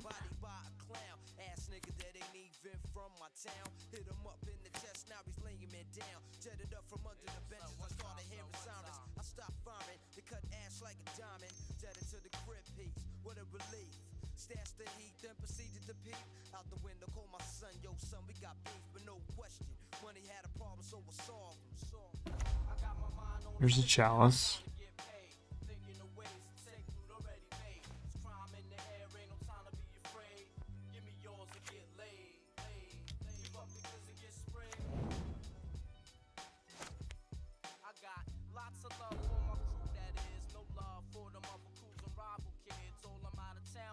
Well, this has turned into like a much longer game than I anticipated. As a reanimator deck, I think the longer the game goes, the worse it is for me, but, you know, who knows. Interesting, they're playing Kadolta Forge Master into my Oath of Druids. And we do have one miss in our deck. Oh no, there it is.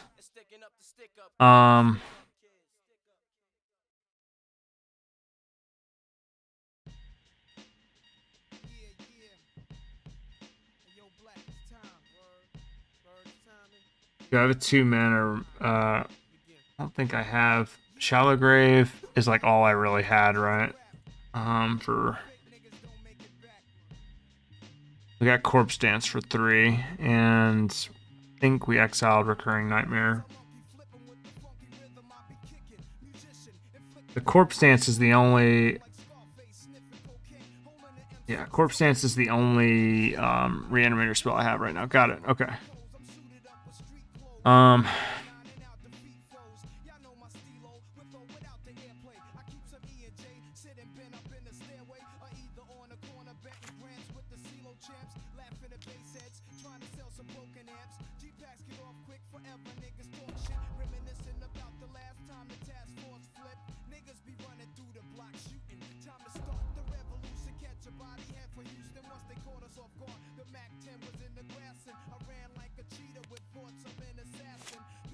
Yeah, this is the downside of playing Oath of Druids in a greedy reanimator deck that's playing like Pack Rat and like one other miss. Is that there's always a chance that you do hit those 2 creatures. It's a lower probability. I mean, I don't usually do it, but in this case, I feel like we simply don't have the card quality to really, you know, be able to play Oath of Druids and no other discard creatures.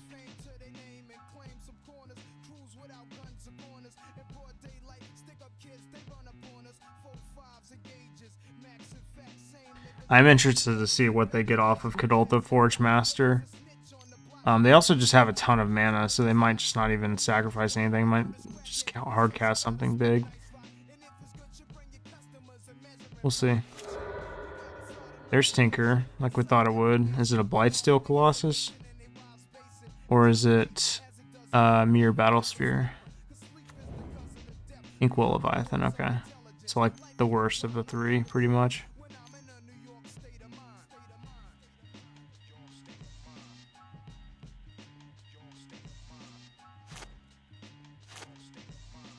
We do have to keep in mind they do have Phyrexian, what's his fucking face in their hand. Copycat.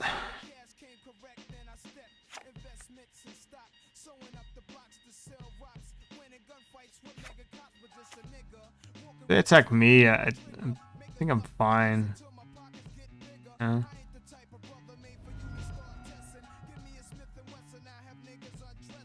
Interesting attack. I would have expected an attack at Ren, in which case I might have considered blocking there. Alright. I might actually mill myself out at this point. Okay, that's 7.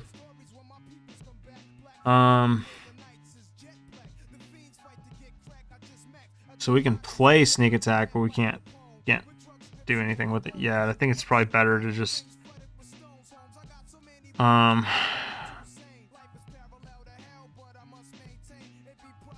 Let's see.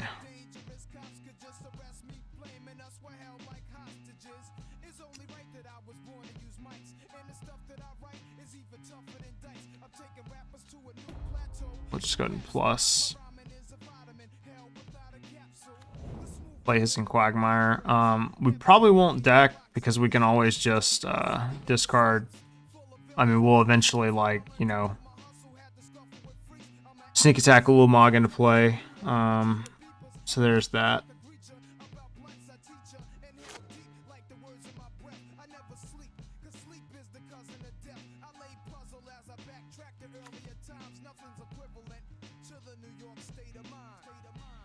So yeah, next turn we'll play Sneak Attack, bring in Ulamog. I believe they're going to copy Kozilek at this point.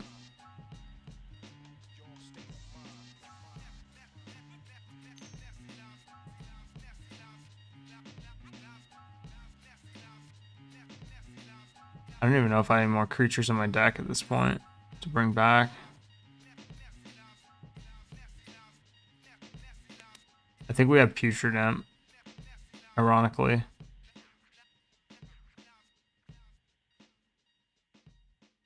Let me see. Oh, Emrakul Aeon Storm. So we do have one more hit.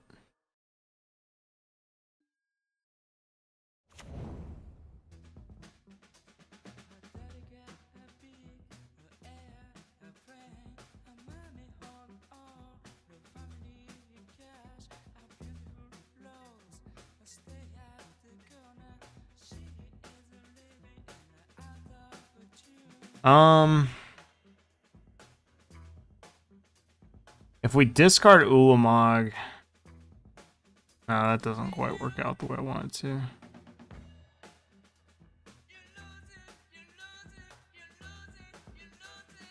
Annihilator 8. They would just crack. What would they do? They would crack 3, 4, 5, 6, 7, 8. Have these creatures left.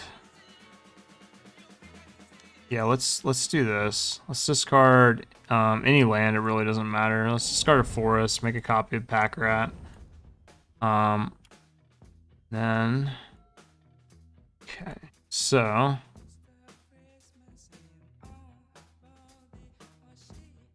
let's go plus here.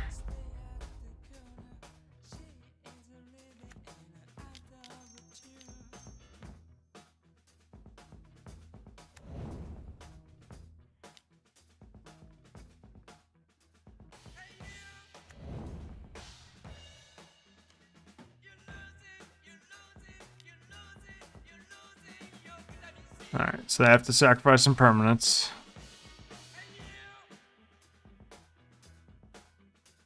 And they're sacrificing about what I figured they would. I figured they would just sacrifice their backline here. I still think I come out ahead on this one.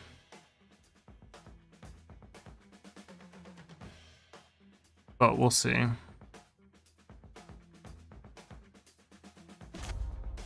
Yep.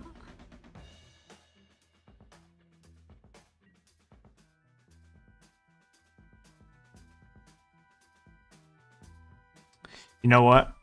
It doesn't matter. It doesn't matter. Yeah, that's a free block. Yeah. I was gonna say I shouldn't have plussed on Ren just yet. I should have waited. Oh, interesting. I would not have. I don't know how I feel about the Kadoltha Forge Master drop or block here.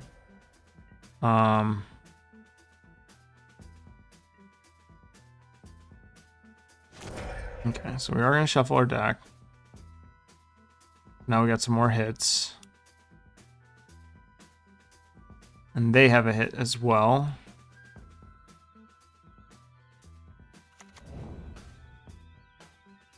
Wow, that's pretty good.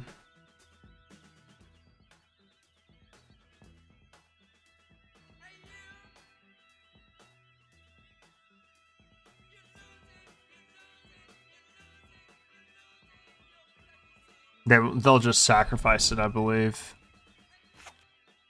Wait, how does that... Okay, I was about to say. Okay, well, it could have been worse. Alright, so they attack with Kozilek, obviously, right? Kozilek, do they attack with Inkwell Leviathan? They do, okay.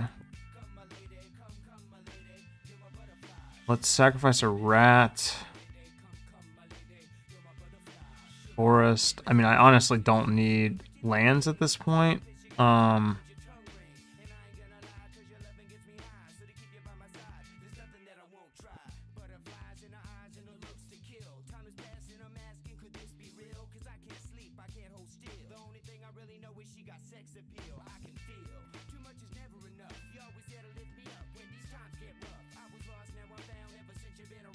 Let's be real, I honestly probably don't have 2 more turns in me.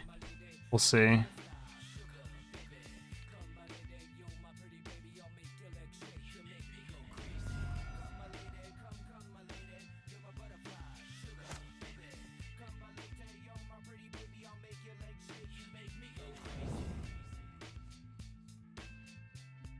Okay.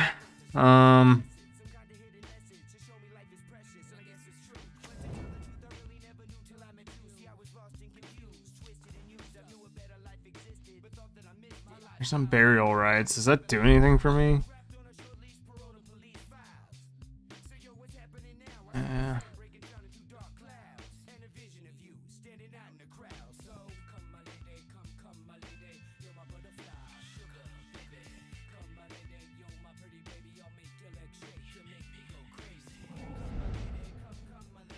This is a weird game. Doesn't have the target clause, so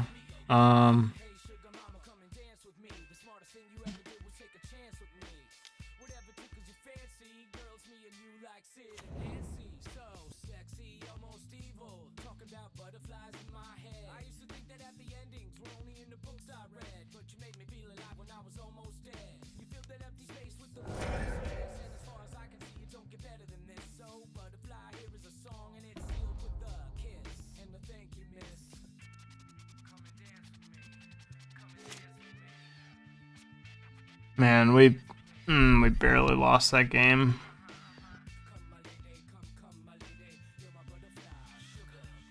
Yep. That was a close one. That was wild. Very wild. I definitely bring this in. Wear Tear for sure. Sundering Titan seems pretty fucking bad against them. I mean, they're basically mono blue. So that's an easy cut.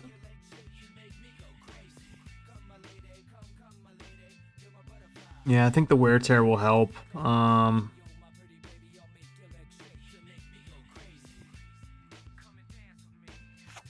It's possible the recursion from Bloodthirsty Adversary would be good, but I also run the risk of, you know, it being really bad against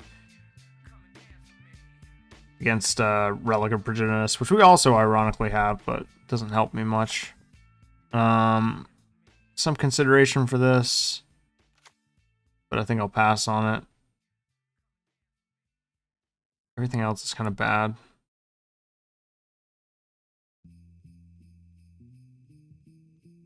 Yep. Roll with this.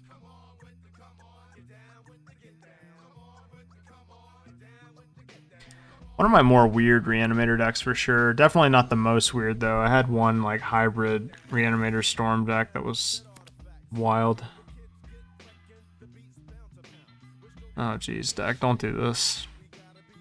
We had a good thing going.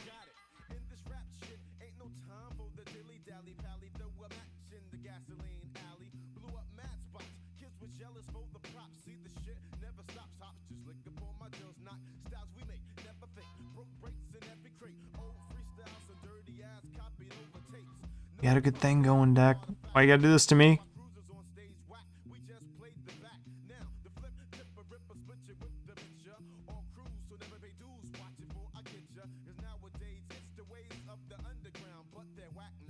Opponent does have only 12 minutes left, but it really doesn't matter because, I mean, 12 minutes is an eternity when you're playing against a deck like mine because I'm either going to win or lose the game very quickly. That last game was like an anomaly, I feel like. Like, this hand is like semi-keepable. I mean, if I draw a discard outlet, this hand is fine. I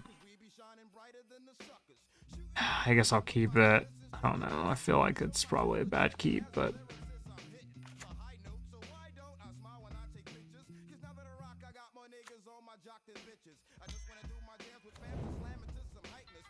Top's good.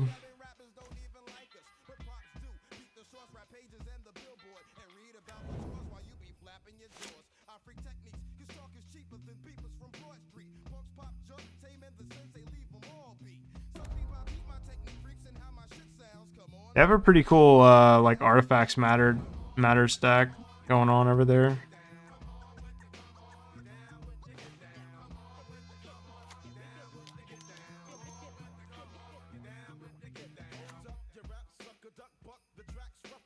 All right, come on now.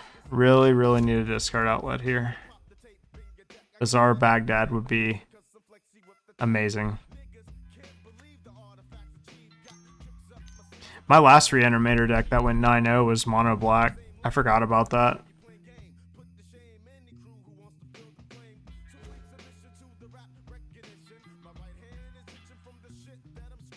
I mean, I'm like well on my way to just playing this Archon of Cruelty at this point.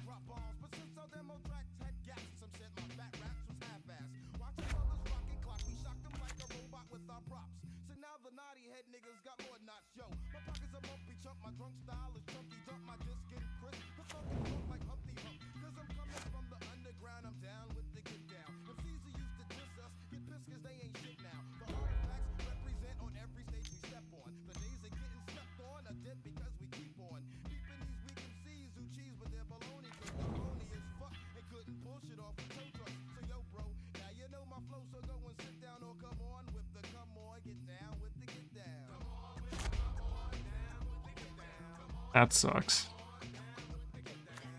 I mean, I basically have to kill that Relic of Virginitas if I really want this game to go my way.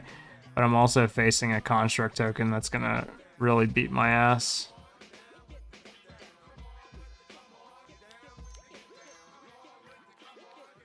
Hope this resolves.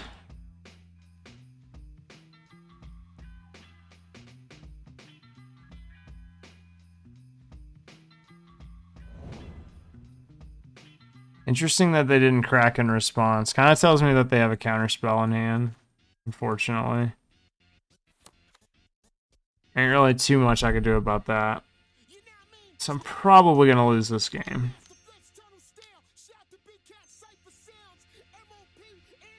Sure. I guess not counterspell then. Yeah, unfortunately, they iced me on that keep that I did.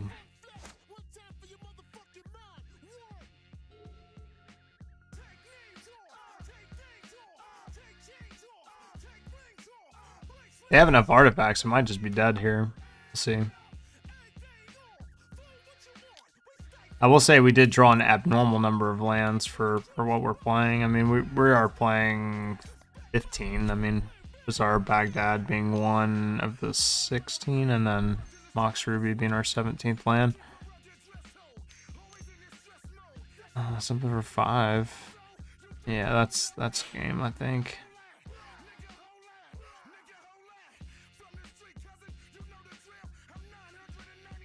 Yeah, I don't think there's anything I can draw to alter the outcome of that. I don't know. Maybe I do cut all of the... No. I mean, I was considering just cutting all of the creatures.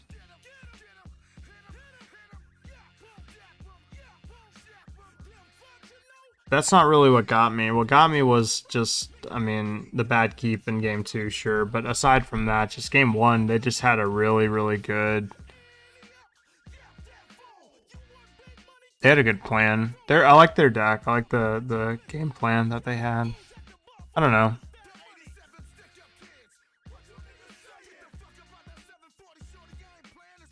What's up? Oh, hey. Yeah. Recurring Nightmare. Yeah, no. And this isn't even a good Recurring Nightmare deck. This is a terrible Recurring Nightmare deck. I did just trophy once again. We got a 3090 on stream. It was our first deck that we played. Let me pull it over for you. Here, let's see. This is where I played. I'm gonna post it later, but this was a fun one. I don't usually draft Kiki Jiki decks, but this one was very good. I frequently boarded out Jace, Prince Prodigy, and what other card did I board out a lot? Miscalculation against like ramp decks, and I would bring in like a couple of removal spells. But yeah, that was really fun. I would definitely draft a deck like that again. It's just hard. Like I was worried because I didn't get Splinter Twin, and I also didn't get. I was missing something else. Yeah, that's a mulligan, right? a little better.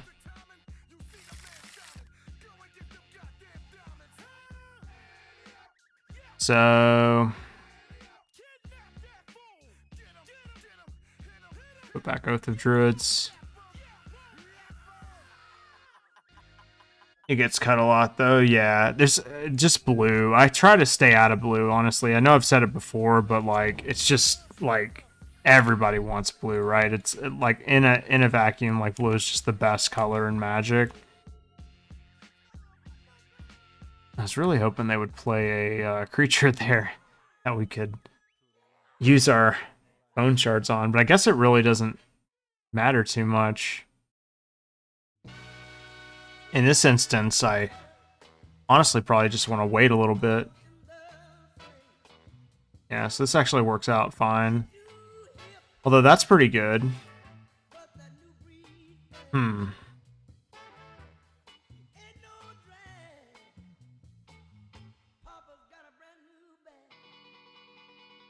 Do I want to blow my corpse dance to get a you call it goddamn card? God, I'm shit with names tonight. Ashen Rider.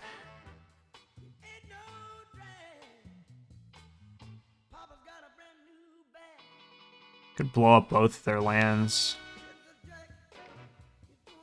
But they have 6, they would have 7 cards in hand.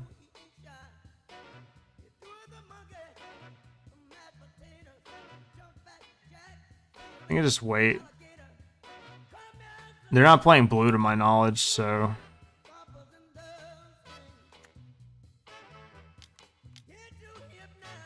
cultivate.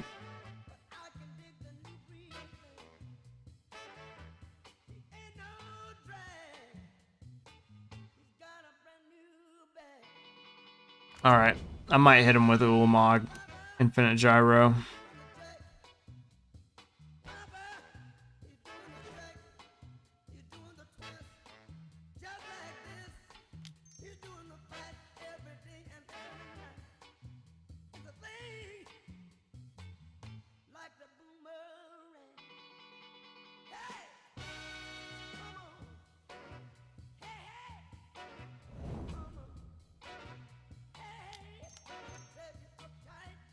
I should probably be patient on this, but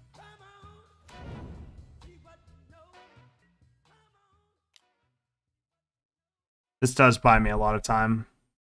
What's up, Scott? How's it going? Good to see you. We knew they had a forest in their hands, so there's that. Off the cultivate. Okay, not bad.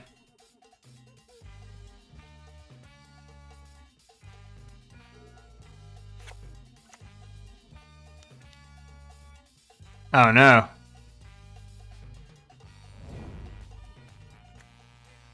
Well, we do have bone shards.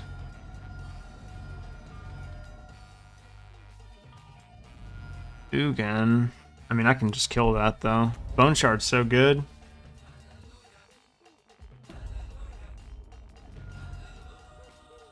Come at me, bro.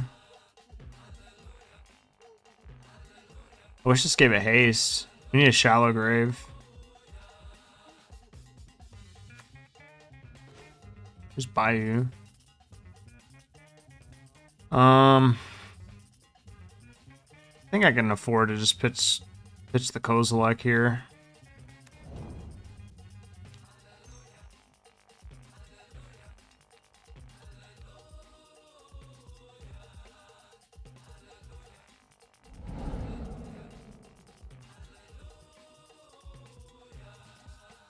This is good too, because I really don't want to discard, or I don't want to shuffle bone shards into my deck, so. Alright. Damn, they just got all the lands, don't they? Just got all the answers over there. Oh no.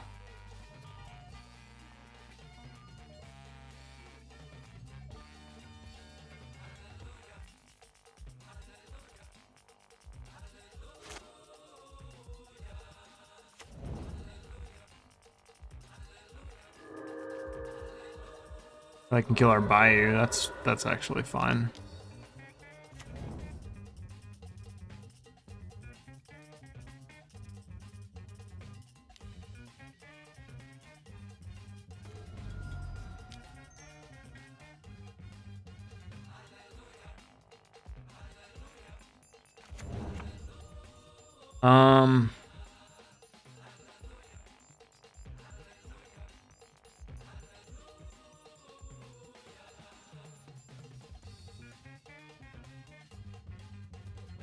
Okay, so we're good. We're good. We're gonna win next turn.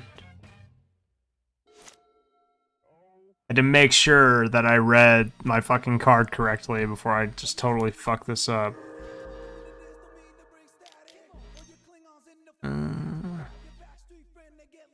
Yeah, it doesn't matter.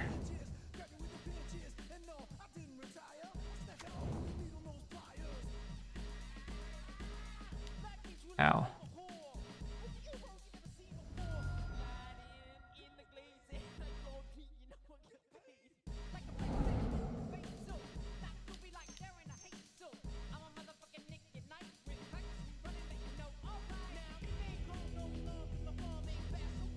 Alright, that was closer than I needed to be. Let's bring in that fatal push. Baby, let's go.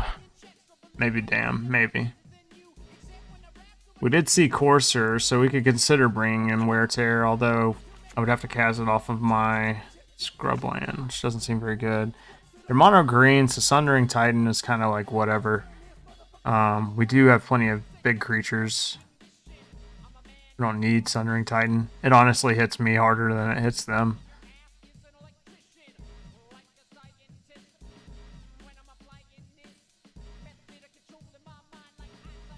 It's very, very, very possible that I should honestly just fucking forget the green in this deck and just, like, play, like, Bloodthirsty Adversary, Damn, and, like, I don't know, anything. Literally anything else. Because this is really, honestly, where, like, I feel like I'm getting a lot of my hang-ups from. It's just so good. And Renin 6 is very good against, like, mana dorks and stuff. Oh, Scott, I didn't even notice you used 200 stars. I appreciate it, man. I'm sorry, Facebook doesn't notify me when people do stuff. It's something that I'm honestly need to work on. But I really appreciate it, man.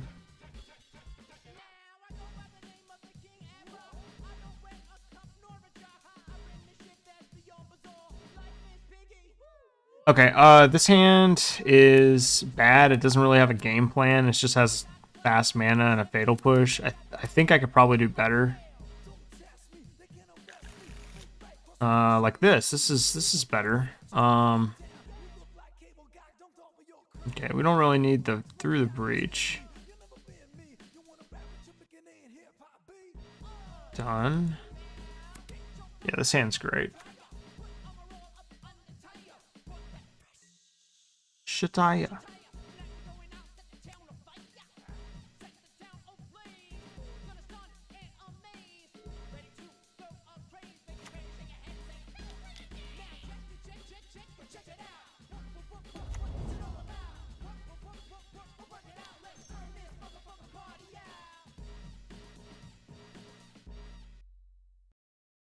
What we gonna get? We could do Archon of Cruelty. Or we could do Ashen Rider. I kind of like Ashen Rider.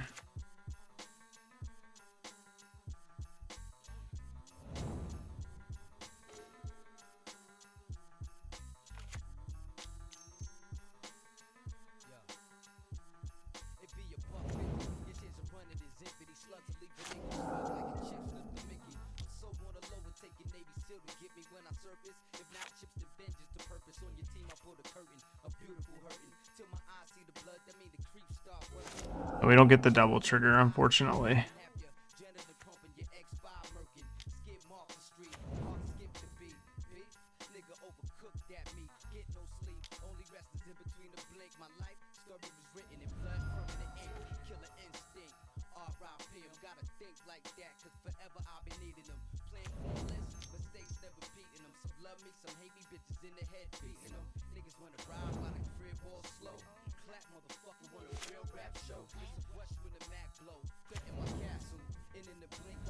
Alright, I got 4 mana.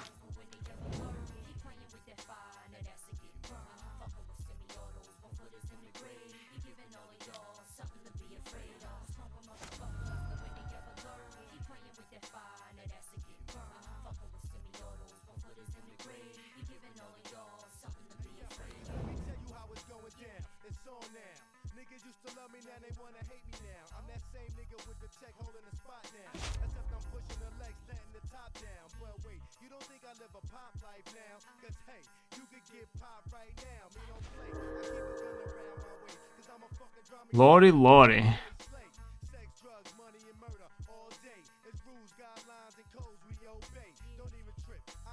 I mean, like, do I even want to bone shards anything? I don't really have to, right? I mean, like, I'll just upkeep a braid.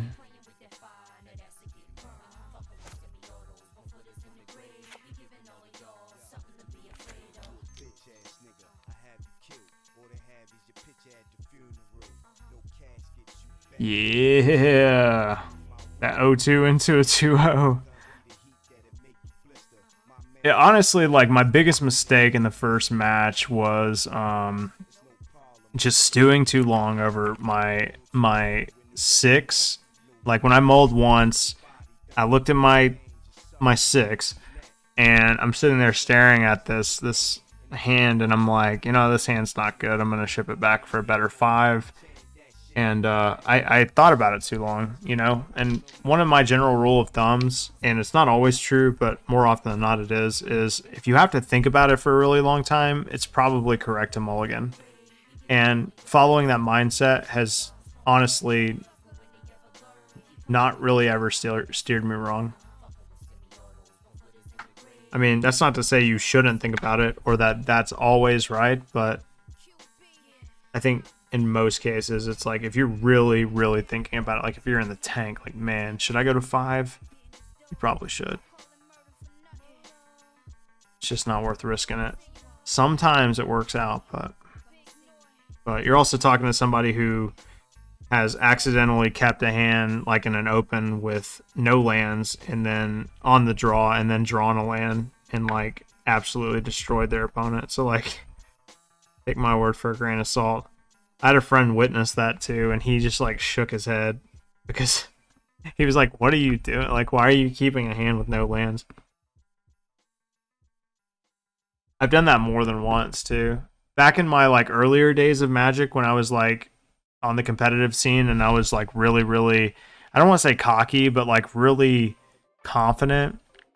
I used to do shit like that all the time. Like if I was on the draw and I'd play like a deck like Mardu Vehicles, I would just like look at a 7 and it wouldn't have a land in it, and I'd just be like, whatever, keep on the draw and just rip that land. Like I'd rip like an Inspired Vantage or something.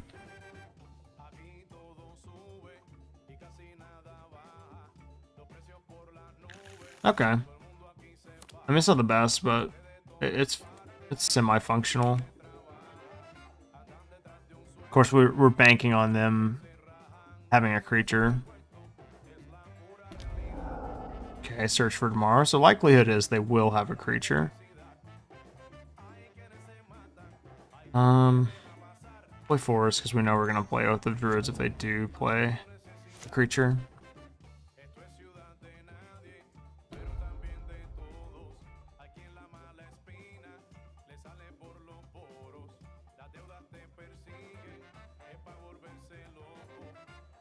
A lot of ramp decks tonight. It's gotta be, if this is a ramp deck, it's gotta be like the 4th one. Yeah, that's what we like to see, baby.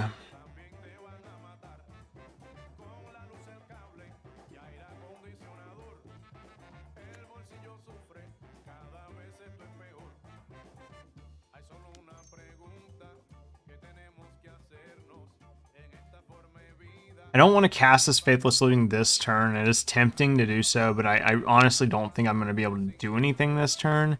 if I cast it next turn, it increases the likelihood that I draw a Shallow Grave or a Corpse Dance, and then I can discard Kozilek and reanimate it on the stack.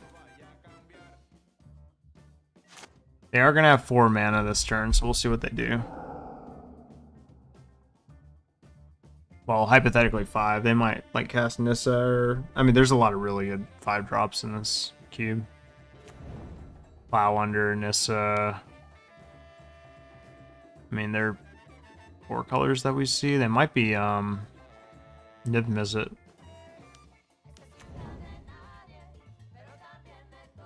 Oh, that's a relief.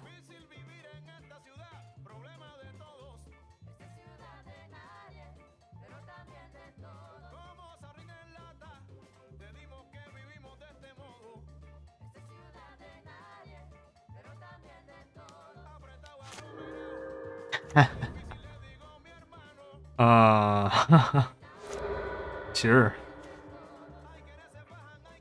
That kind of worked out actually for him, didn't it? So now we're in a little bit of a predicament because I can play a land of Faithless Looting here, but if I draw a forest, or a tapped land, I'm gonna not be happy.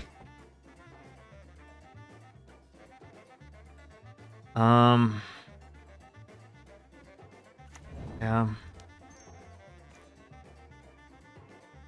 Yeah, that's what I was a little bit afraid of.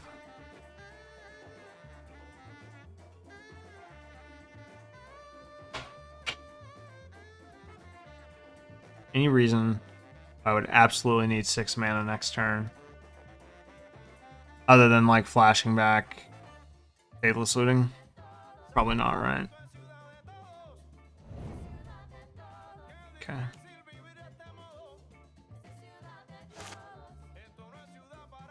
I guess I could have just played Mox Ruby there. I don't know. Like, if they Mind Twist me, it kind of sucks.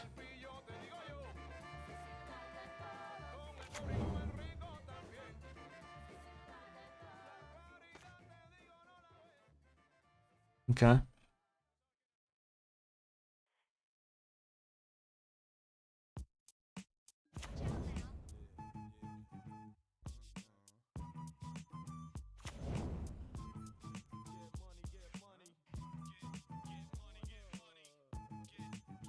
We're not going to flash back Faithless Looting just yet. We're going to wait. They only have 2 cards in hand, so it's very possible they just don't have anything.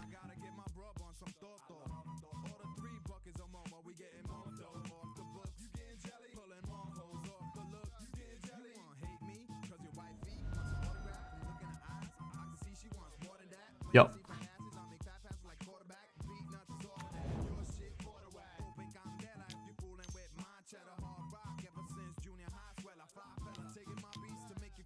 Yep.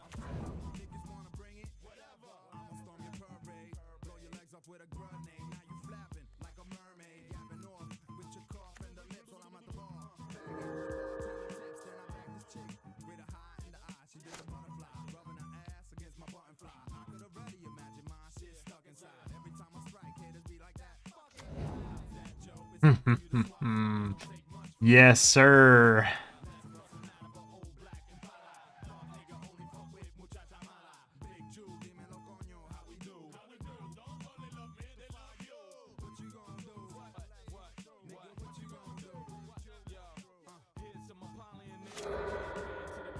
Love it.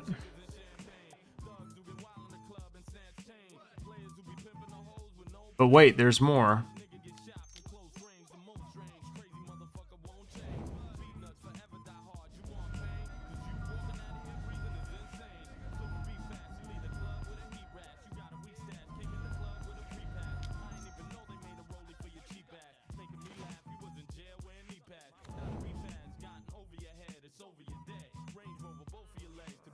We can't cast anything else, huh?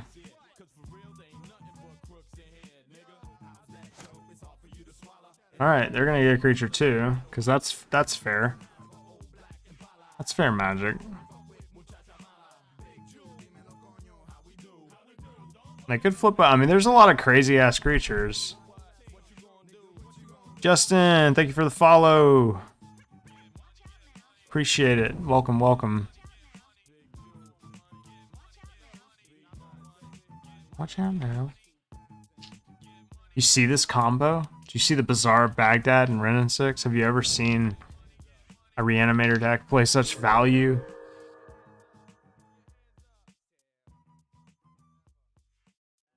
Draw 2 cards, discard 3 cards? No. More like draw 2 cards.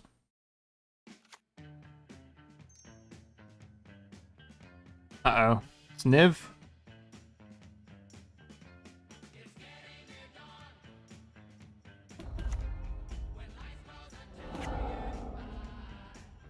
Next turn, we'll play those cards. They could play Oko.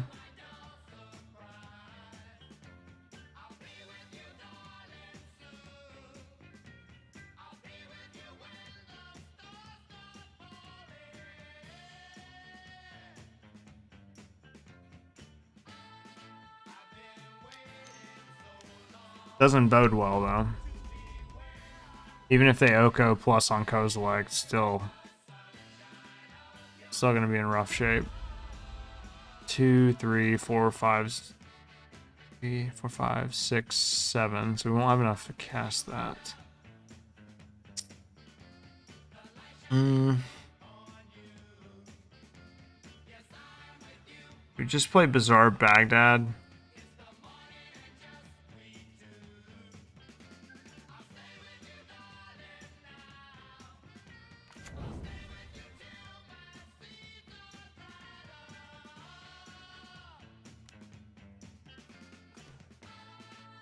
Aw.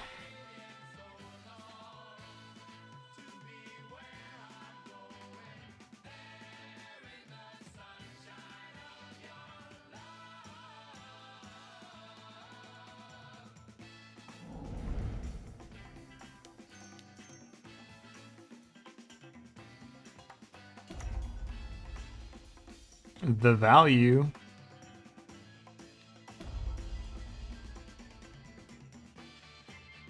Oh yeah, that's right. We played our land for turn already. I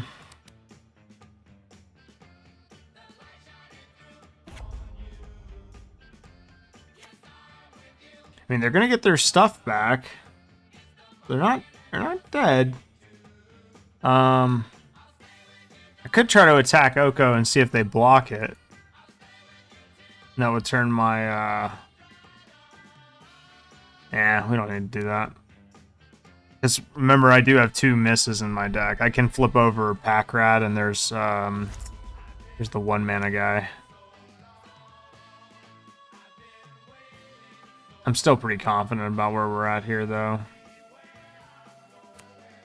I have 30 life. That's kind of wild, isn't it?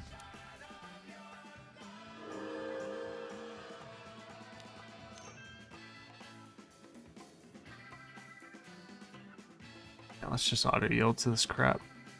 This goes on for 2 turns, right? Yeah. Pretty interesting saga. I've tried to draft it before. I just could never really get it going. And then they cast Cultivate. Not bad.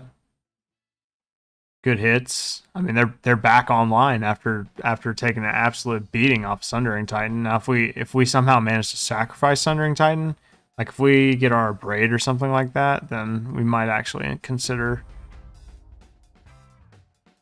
Although, never mind. We would only get 2 lands, so it's fine. We would just blow up something like Golos.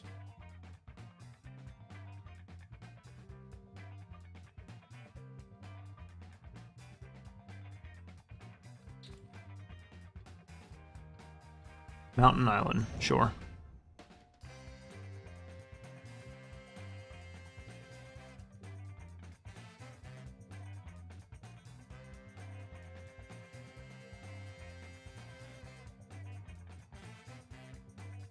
Okay.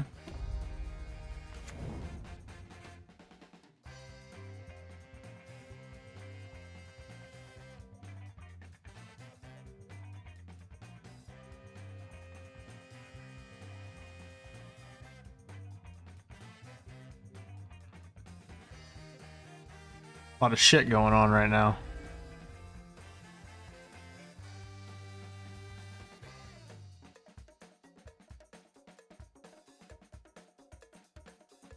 Now, I wonder if they'll attack Ren with both of these guys.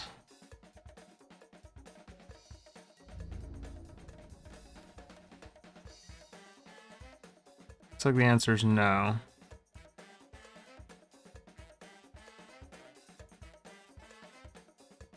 Alright, we do have bone shards. And we can use that to sacrifice and destroy Golos.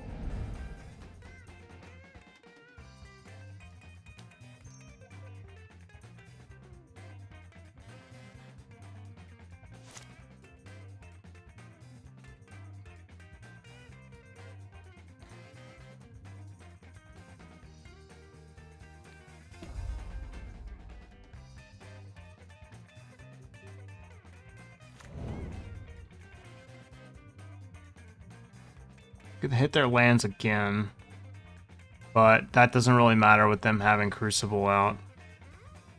Could kill Oko. Just go ahead and get rid of it. But I think Golos is probably more important.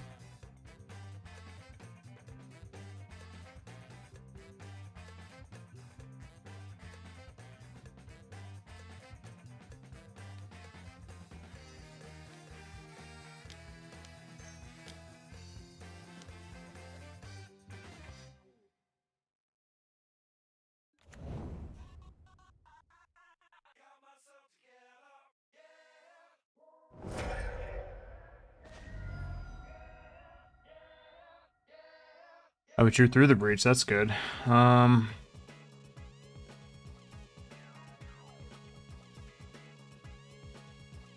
what if we sacrifice Archon of Cruelty? So we can bring it back with my burial rights next turn? Yeah. That's the play. We found it. Go. We found the play.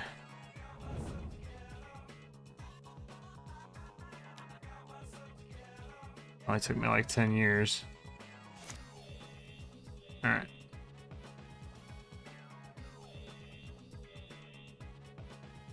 This game's pretty wild. I was taking a big L in my match, but I think I encountered a bug, so maybe I'll get refunded. What's the bug? Man, I swear that happens way too much, right? But then we have to remember that this is such an antiquated fucking program, but still, yeah, it sucks. It happens to me all the time. I have so many ridiculous screenshots of like just dumb fucking bugs. One land, okay, so this really doesn't even affect us all that much.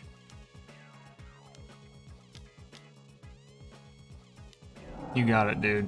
Oh, yep, go ahead and cast that Niv Mizzet. Cast that Niv Mizzet and give me another creature, please.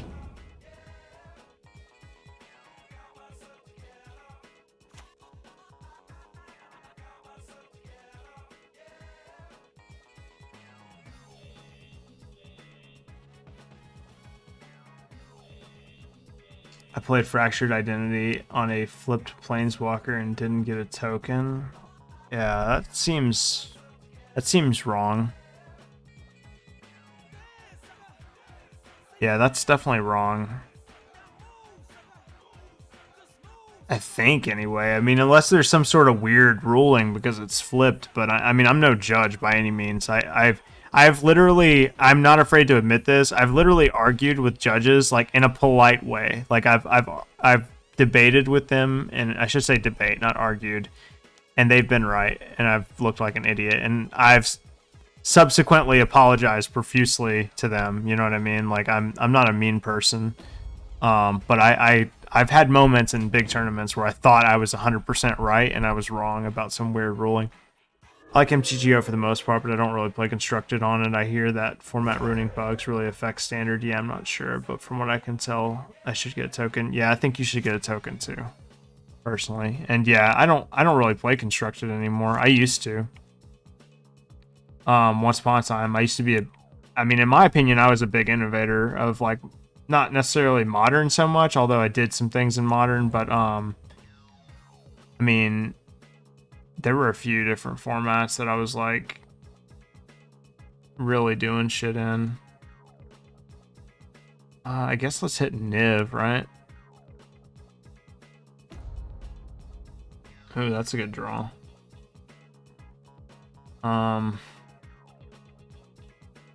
Now the question is, do we breach here?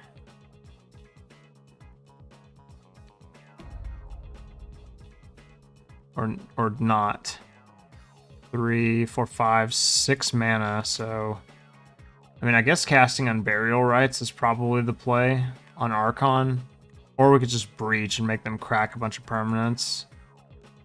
Kind of like that too. Hit them with Emrakul.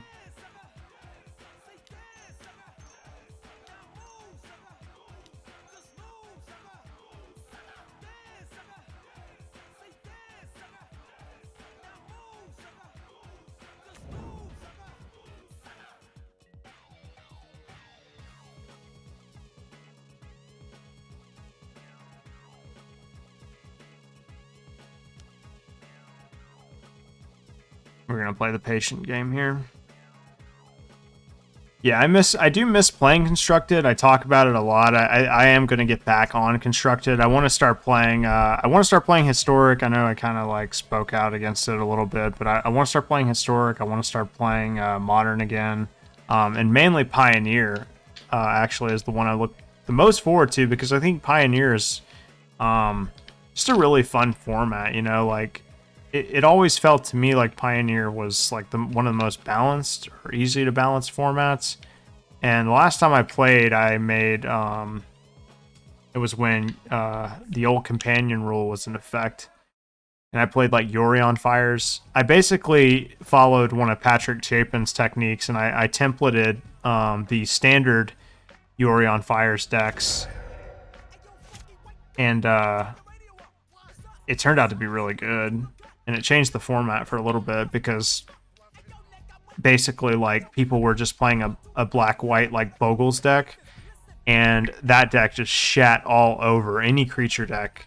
So like anybody playing a creature deck, my deck would just absolutely blow out. And for like a couple of weeks, the format revolved around this deck that I had created, and it was really satisfying until someone realized there was a way to improve the deck that I had made.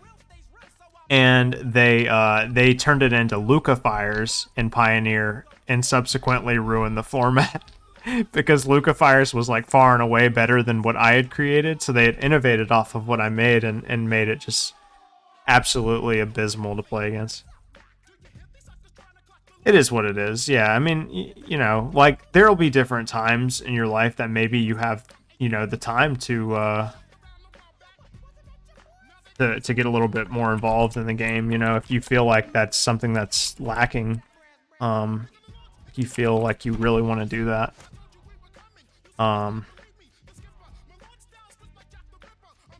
Let's see. Was this it? Yeah, this was it. Yeah, when this hit the scene, it was on SCG. Or Star City Games, it was on their website, it was all over the place. People were playing mirrors against each other and tagging me. This was like a feel-good moment for me because it made me realize that my calling in Magic, I felt like it was always like to be a competitive Magic player and tournament grinder, but it actually, I feel like now is more of an innovator, and I wish I could get back to that because I've made so many cool decks. I feel like that have been just so wild. I don't know. You'd have to look and see. What's going on over here? I don't like this. I step away for 1 second. Oh yeah, okay. They stole my thing.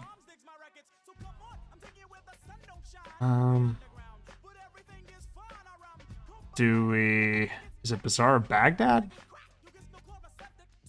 Must be, right? Because we have Necromancy. Yay.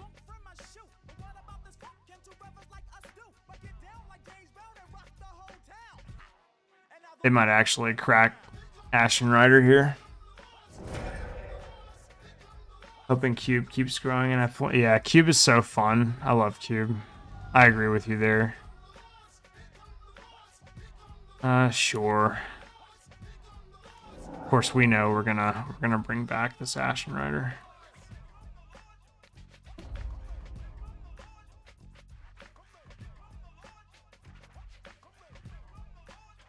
We could Bazaar Baghdad bring back Ulamog, but I'm fine with this, honestly.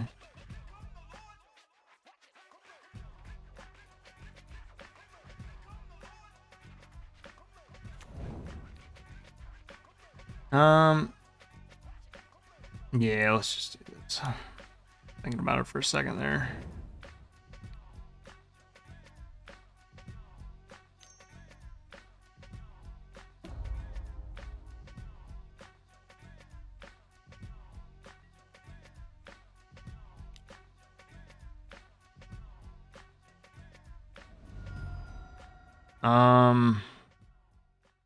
Nah. I was thinking about doing Putrid Imp there, but there's no point, honestly.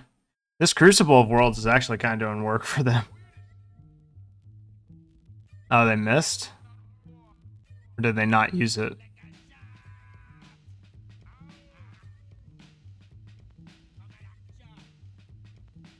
Yeah, see, it doesn't say whether or not they chose to use Oath of Druids. It's interesting. All I know is they didn't put a creature into play. Possible they're out of creatures.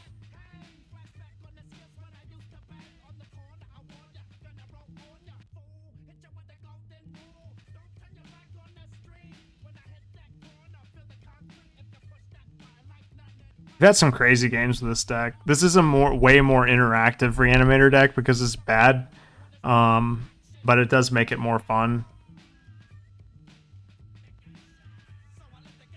It definitely wasn't as one-sided as our Reanimator deck we played yesterday, or the Kiki Jiki deck we played earlier. Like, those two decks were just absolutely super good.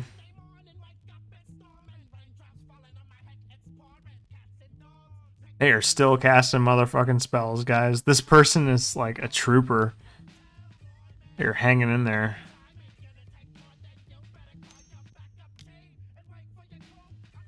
There he is. Gonna bounce Ashen Rider into my hand. Alright. You go.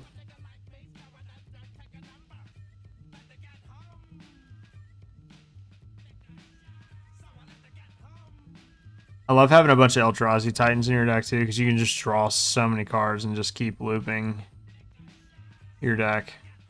Not run out. What do we want to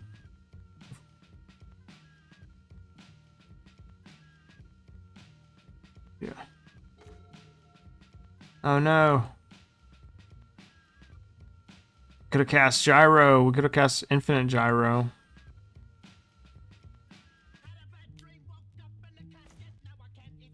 There's Faithless Looting. That's why I untapped that mountain. A swamp. Channel. Putrid Imp.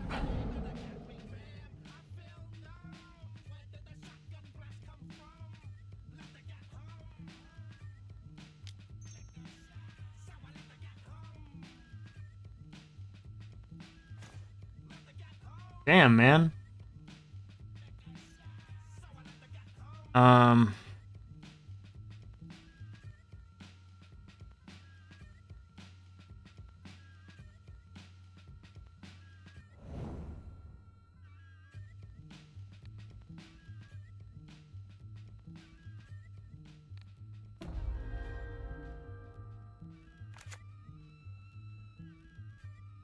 Can't cast Entomb on his turn because they have the Teferi. So let's just go ahead and cast it on our turn, I suppose. Alright. We can't cast it this turn, right? It's 5. Oh, yeah, it is 4. That's right. I'm dumb. How do my cards work? Let's find out. Get him out of here.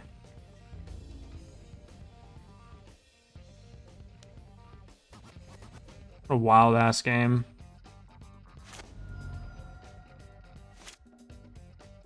This goddamn Ashen Rider has returned to the battlefield so many fucking times.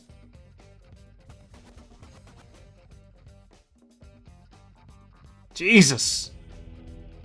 It was such a long game one. I honestly don't even know what to bring in. Like there were like usually during the game I think about like what cards to bring in for my sideboard. But that game was such a fucking gaggle of bullshit that I don't really even know what to bring in. I know they're playing like 5-color nonsense. So maybe like Avalanche Riders is okay.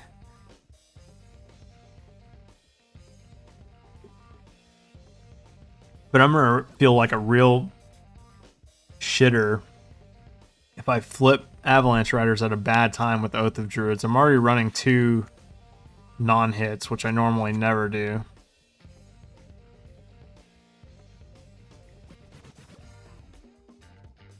Maybe this is a good matchup for like Bitter Blossom.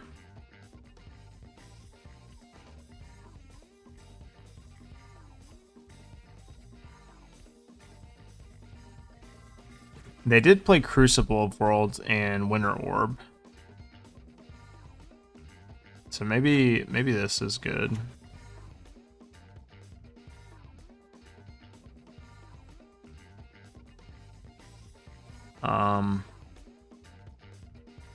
I needed every bit of my deck to make that game work. Recurring Nightmare is by far my worst reanimation spell. I know it would make Magic the Simpsoning happy if I took that card out of my deck. Other than that, I really don't know. Obviously, Bitter Blossom is good with it, but this is not a good Recurring Nightmare deck. It's only good in niche situations where like I sacrifice my creature to spells like these instead of allowing them to be sacrificed normally. That's about it. Yeah, we're gonna shove here. Okay. Yeah, this hand's got everything except for a reanimation spell, basically, except for Unburial Rites. I'm gonna keep it because last one was really grindy. Okay, there we go. Let's do this. So good at Magic.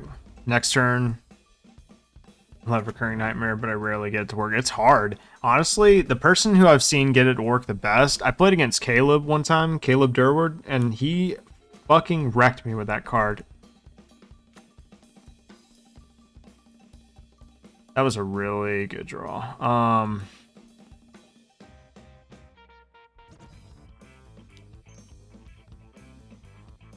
here's the question, though.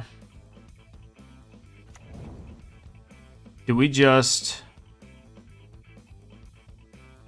on his instep? Because right now we're only killing 2 permanents. And I would like to take advantage of this because we've seen how our opponent can kind of come back into the game.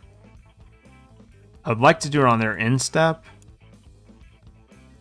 After they cast the Search for Tomorrow. Oh no, are they gonna do something here?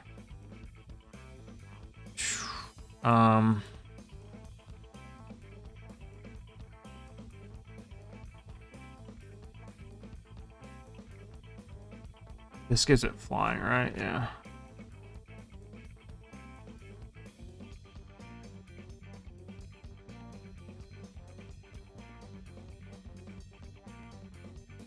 We can pitch Ashen Rider and exile a land, but that really doesn't do too much for me.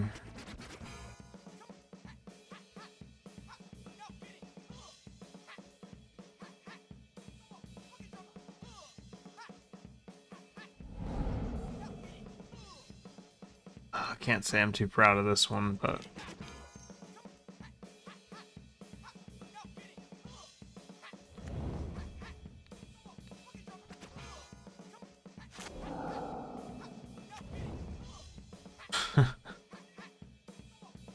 yeah, oh yeah, I mean, he absolutely demolished me. It was more like a mid-range deck. I'm pretty sure also this was in like a different cube. This was in like, it might have been in Legacy Cube.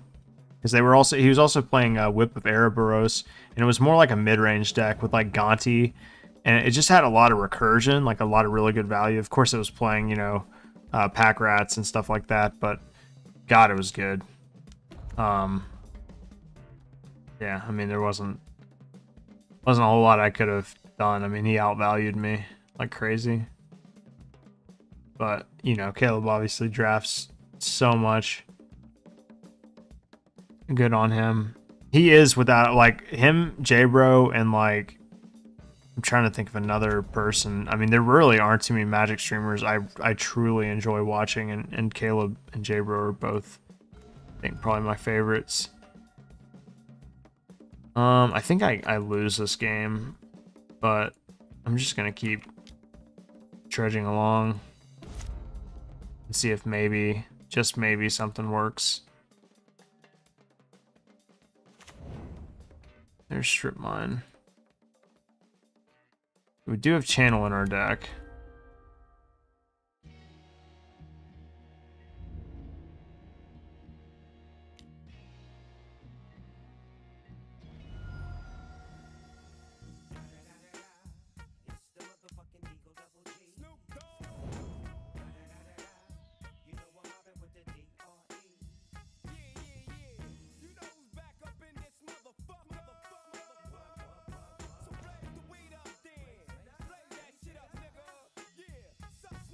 Yeah, I think I'm kind of fucked in this game. What is 7 or more? So we can't even discard, like on the stack, block, Containment Priest.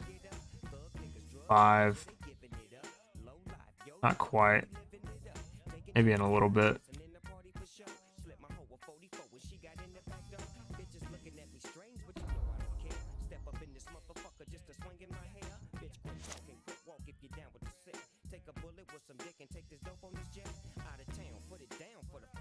The sand, I mean, this game started off really good and then it got bad pretty quickly. I think this is argument enough to bring in Fatal Push, though.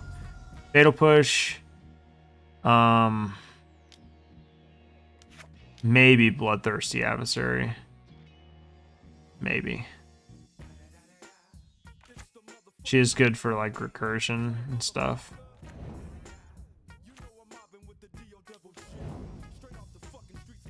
Yeah, definitely Fatal Push.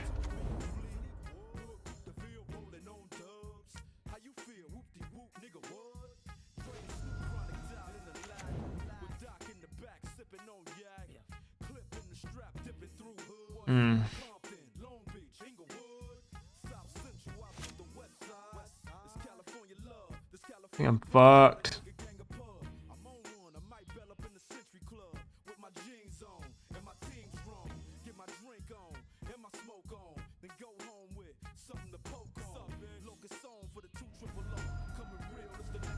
Drew 2, very, very aggressive.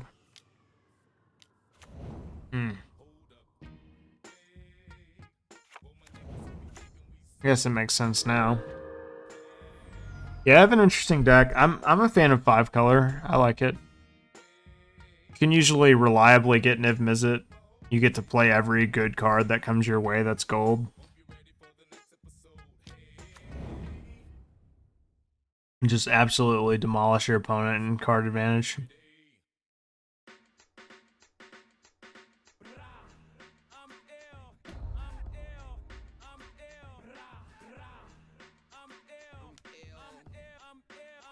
I don't think there is a single way I can come back in this game. So let's just take that and bring in our Fatal Push.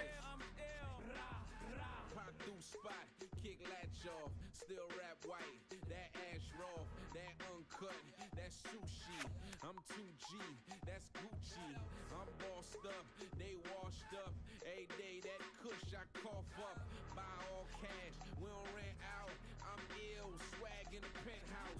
Been a convict, ex Acon. Had blocks locked, ex Avon. That's real talk. What's up, B-Mo? Bad boy, got Diddy on the T-Mo. I'm ill, make it look simple. DJ, bring it back. Is it worth even trying to interact on this level? You know, he showed us Sylvan Library, but I'm also considering maybe cutting the pack rats.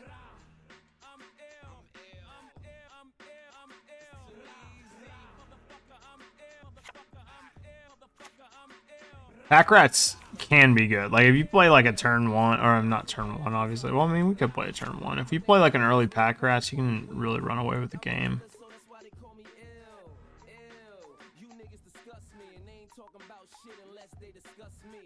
Funeral fab, yeah, I'm in the building, y'all. Whole black on and I be killing y'all. So the name speak for itself. You had a loser plus a lame, it'll equal yourself. Live from Bedford Stuyvesant, the livest one. Still on my grizzly, no Iverson. You ain't a gangster, you an off-duty cop. With your fake ass, they should call you. I'll take it. Yankee game, better seats than Rudy got. Fruity pot has me with the eyes, Matt Suey got. That nigga, that you are not. Red dot on your head is the best tattoo you Kind of awkward early, but I mean, I think we can get it.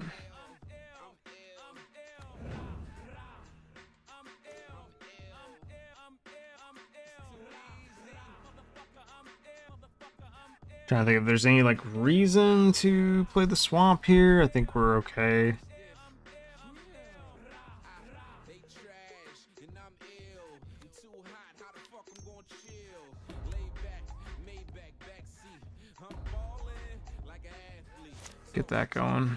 Everyone could afford. Shake down here, now everyone applaud. Now it's showtime, time to camcord. I'm in the building, and I'm the landlord. From the east, opposite of Kanye. No appetizers, just entrees. Just 4 doors, maybe a couple coops. Everybody eating, no cup of soups. General R just showed up. Don't pass me nothing. Could play the swamp just in case we specifically draw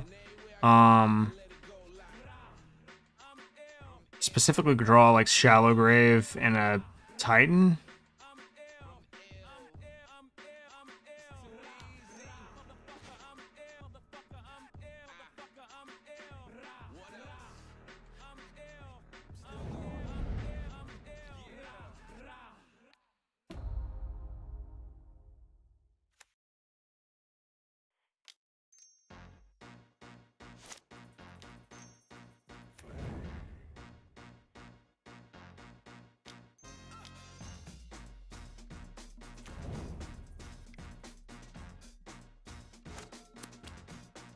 Playing like the weirdest reanimator deck ever. Like it's just super value town right here.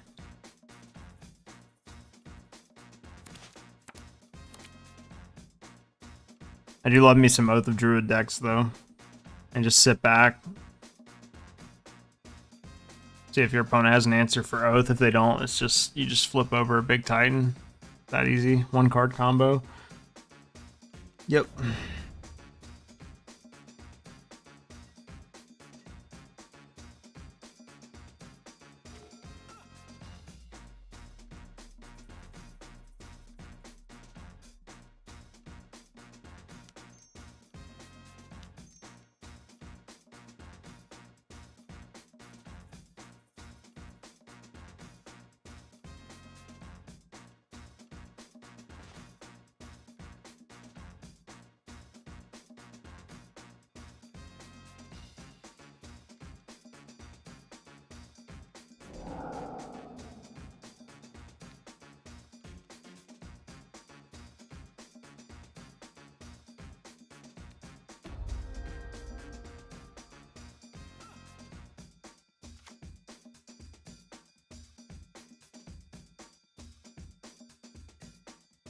Hopefully next turn they play a good land for us to hit with this Sundering Titan.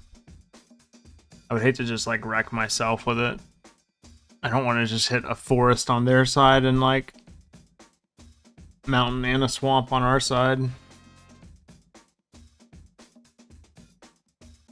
Not that it's like really a big deal. I mean, like, there we go. See, now it's probably worth it.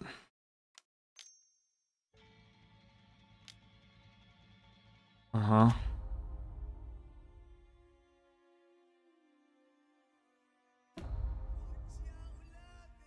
Okay.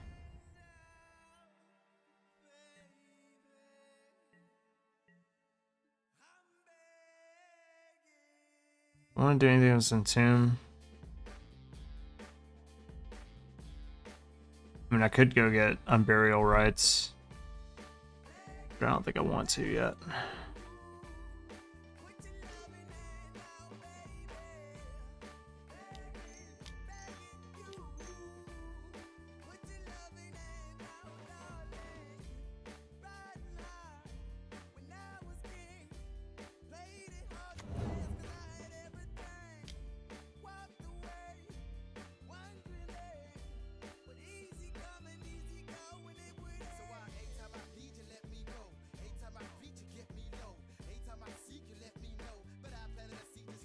There's a little bit of a risk. I do hit myself with this, obviously. I'm going to take out basically my 2 mountains and my swamp.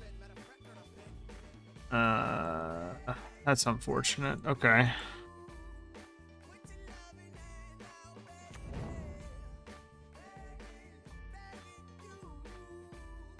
It wasn't cast.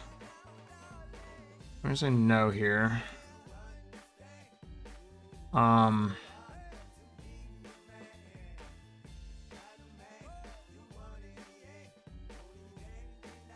Do we bone shards?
Alright. Don't know how worth that was. I mean, I know I'm like hyper focused on this game. Just want to make sure we end it on a good note. I mean, that was an interesting one. I don't know. I could see it either way. I fought really hard to get that Sundering Titan into play. You know, we'll see how it goes.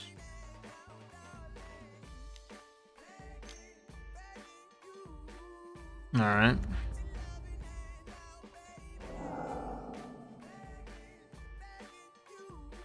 I can't cast any of these this turn. Okay.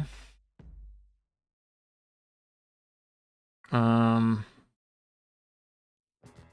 think for now,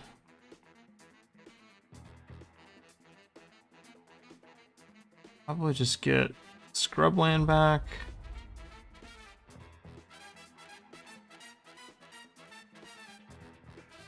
Play the Bayou.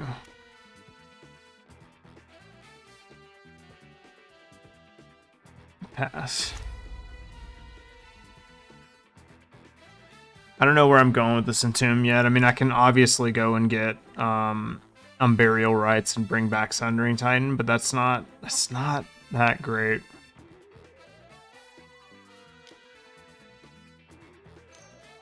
Especially because, like, right now it doesn't hit anything. So they're holding on to that Blooded Strand. Probably going to hit this sneak attack if I had to guess. Maybe Oath of Druids now that they've kind of thought about it. They have to consider that, yeah, Oath of Druids is the... They have to consider that I haven't used sneak attack, so...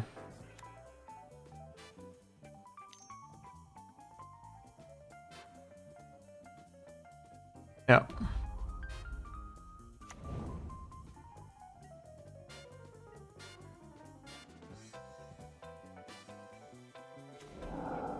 God damn, dude.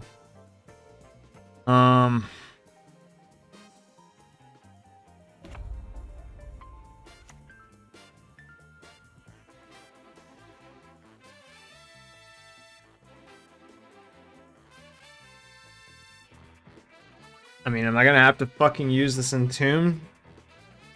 That sucks. I don't want to do that.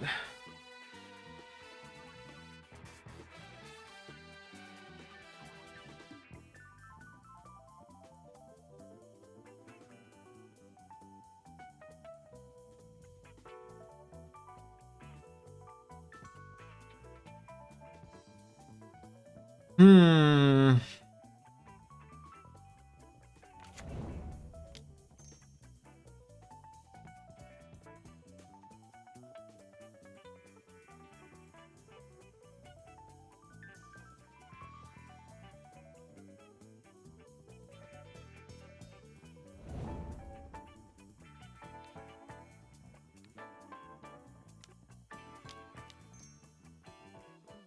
It's gonna hurt me more than it hurts you.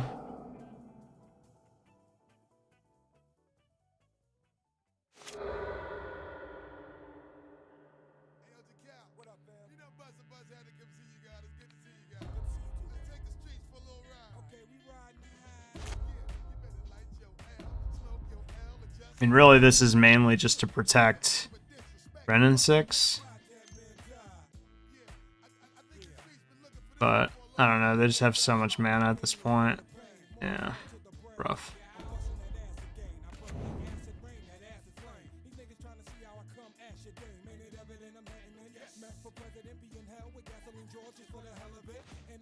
Shallow grave.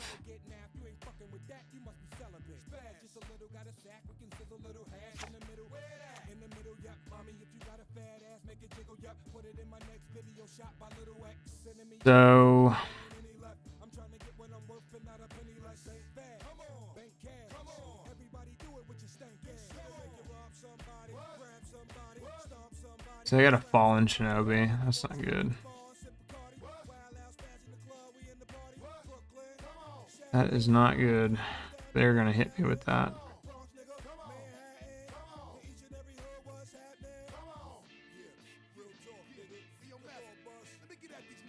I could entice them to hit Renin 6.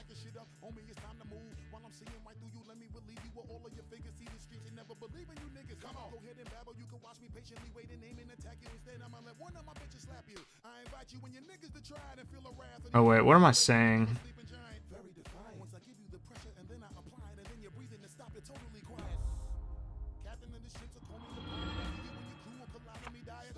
I can kill that Nimizit. I don't have to fucking take this shit.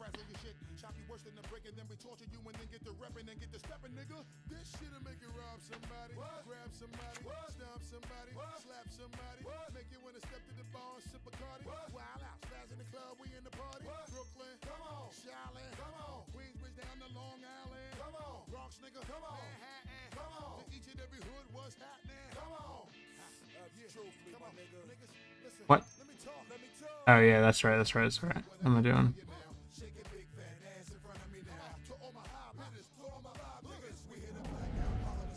Yeah, just kill that. Otherwise, they get the fallen shinobi me. Still not in a good spot. I'm like, they're doing that thing where they like they have infinite access to cards because of fucking Niv Mizzet.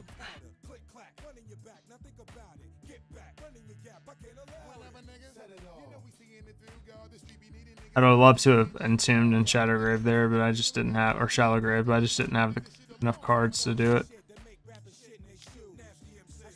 Yeah, it might just be Cass and Fallen Shinobi, yeah.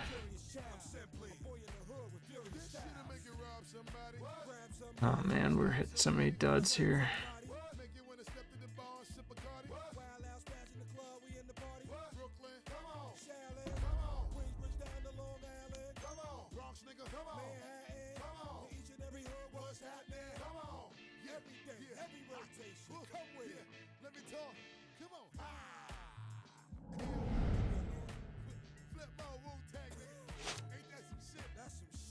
just keep like.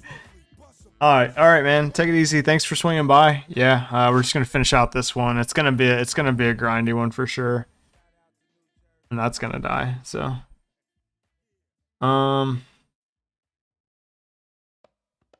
actually, might be okay.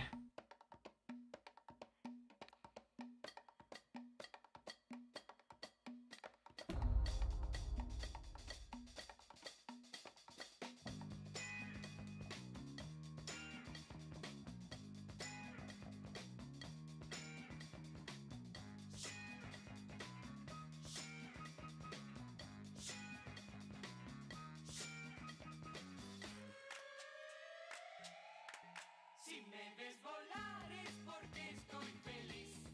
Y si estoy feliz es que te tengo a ti. Llego hasta la luna si un beso me das.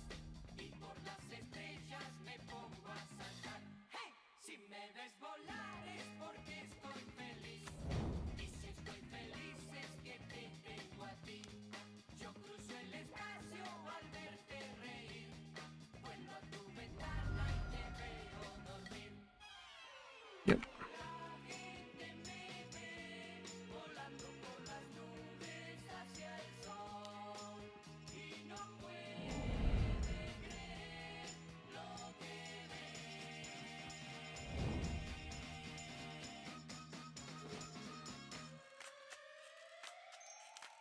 Si me ves volar es porque estoy feliz. Y si estoy feliz es que te tengo a ti. Llego hasta la luna si un beso me das. Y por las estrellas me pongo a saltar. ¡Hey! Si me ves volar es porque estoy feliz. Y si estoy feliz es que te tengo a ti. Yo cruzo el espacio al verte reír. Vuelvo a tu ventana y te veo dormir.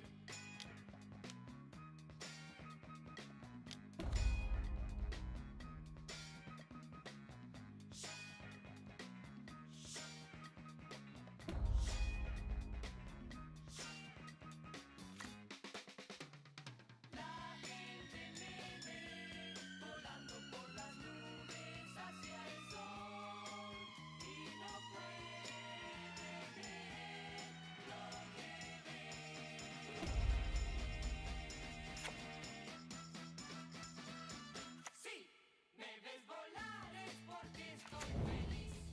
Y si estoy feliz es que te tengo a ti. Llego hasta la luna si un beso me das. Y por las estrellas me pongo a saltar. Si me ves volar. Si me ves volar. Si me ves volar. Si me ves volar. Si me ves volar.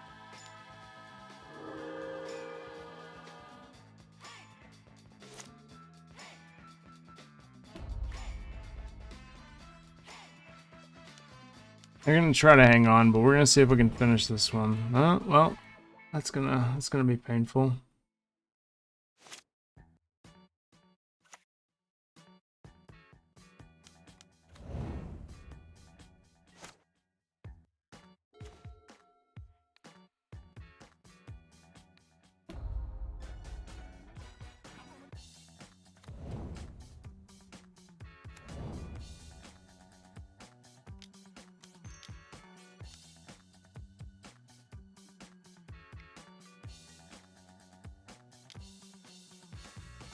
Yeah, we're gonna lose this one, I think.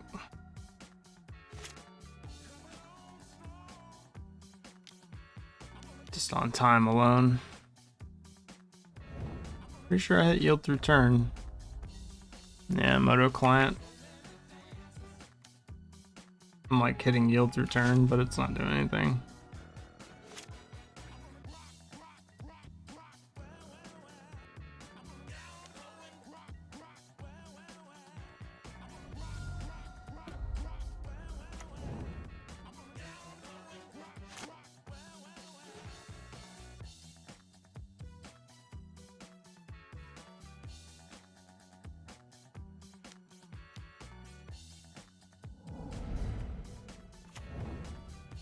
Oh no! We won the game and we ran out of time. We won the game and we ran out of time. Oh man, that sucks. Oh well. I mean, we spent too much time on clock. But we definitely won that game at the end there with the shallow grave. Oh well. GG's. It was fun. It was fun, guys. I definitely had a lot of time, a lot of fun playing some of these decks. Wish we could have got there with this one, but unfortunately, just those last games, man. I mean, I really tanked on some of my plays. Probably should have played a little bit faster in hindsight, but what are you gonna do? We had fun. We had fun. Thank you guys so much for watching. As always, much appreciated. We're gonna be doing more Vintage Cube tomorrow. Same time, so definitely tune in for that. And yeah, definitely looking forward to it. Gonna draft some more cool decks and get some more trophies for the road, since I think the cube is gonna be done in a few days. Let's see. Yeah, one day. Okay, so tomorrow's the last day, basically. Cool. And then after that, we're gonna be doing like classic. No, core set cube on Magic Arena. So definitely stay tuned for that, guys. Thank you so much for watching. 7:30 p.m. tomorrow, more Magic. And yeah, hope to see you guys there. Have a great rest of your night. And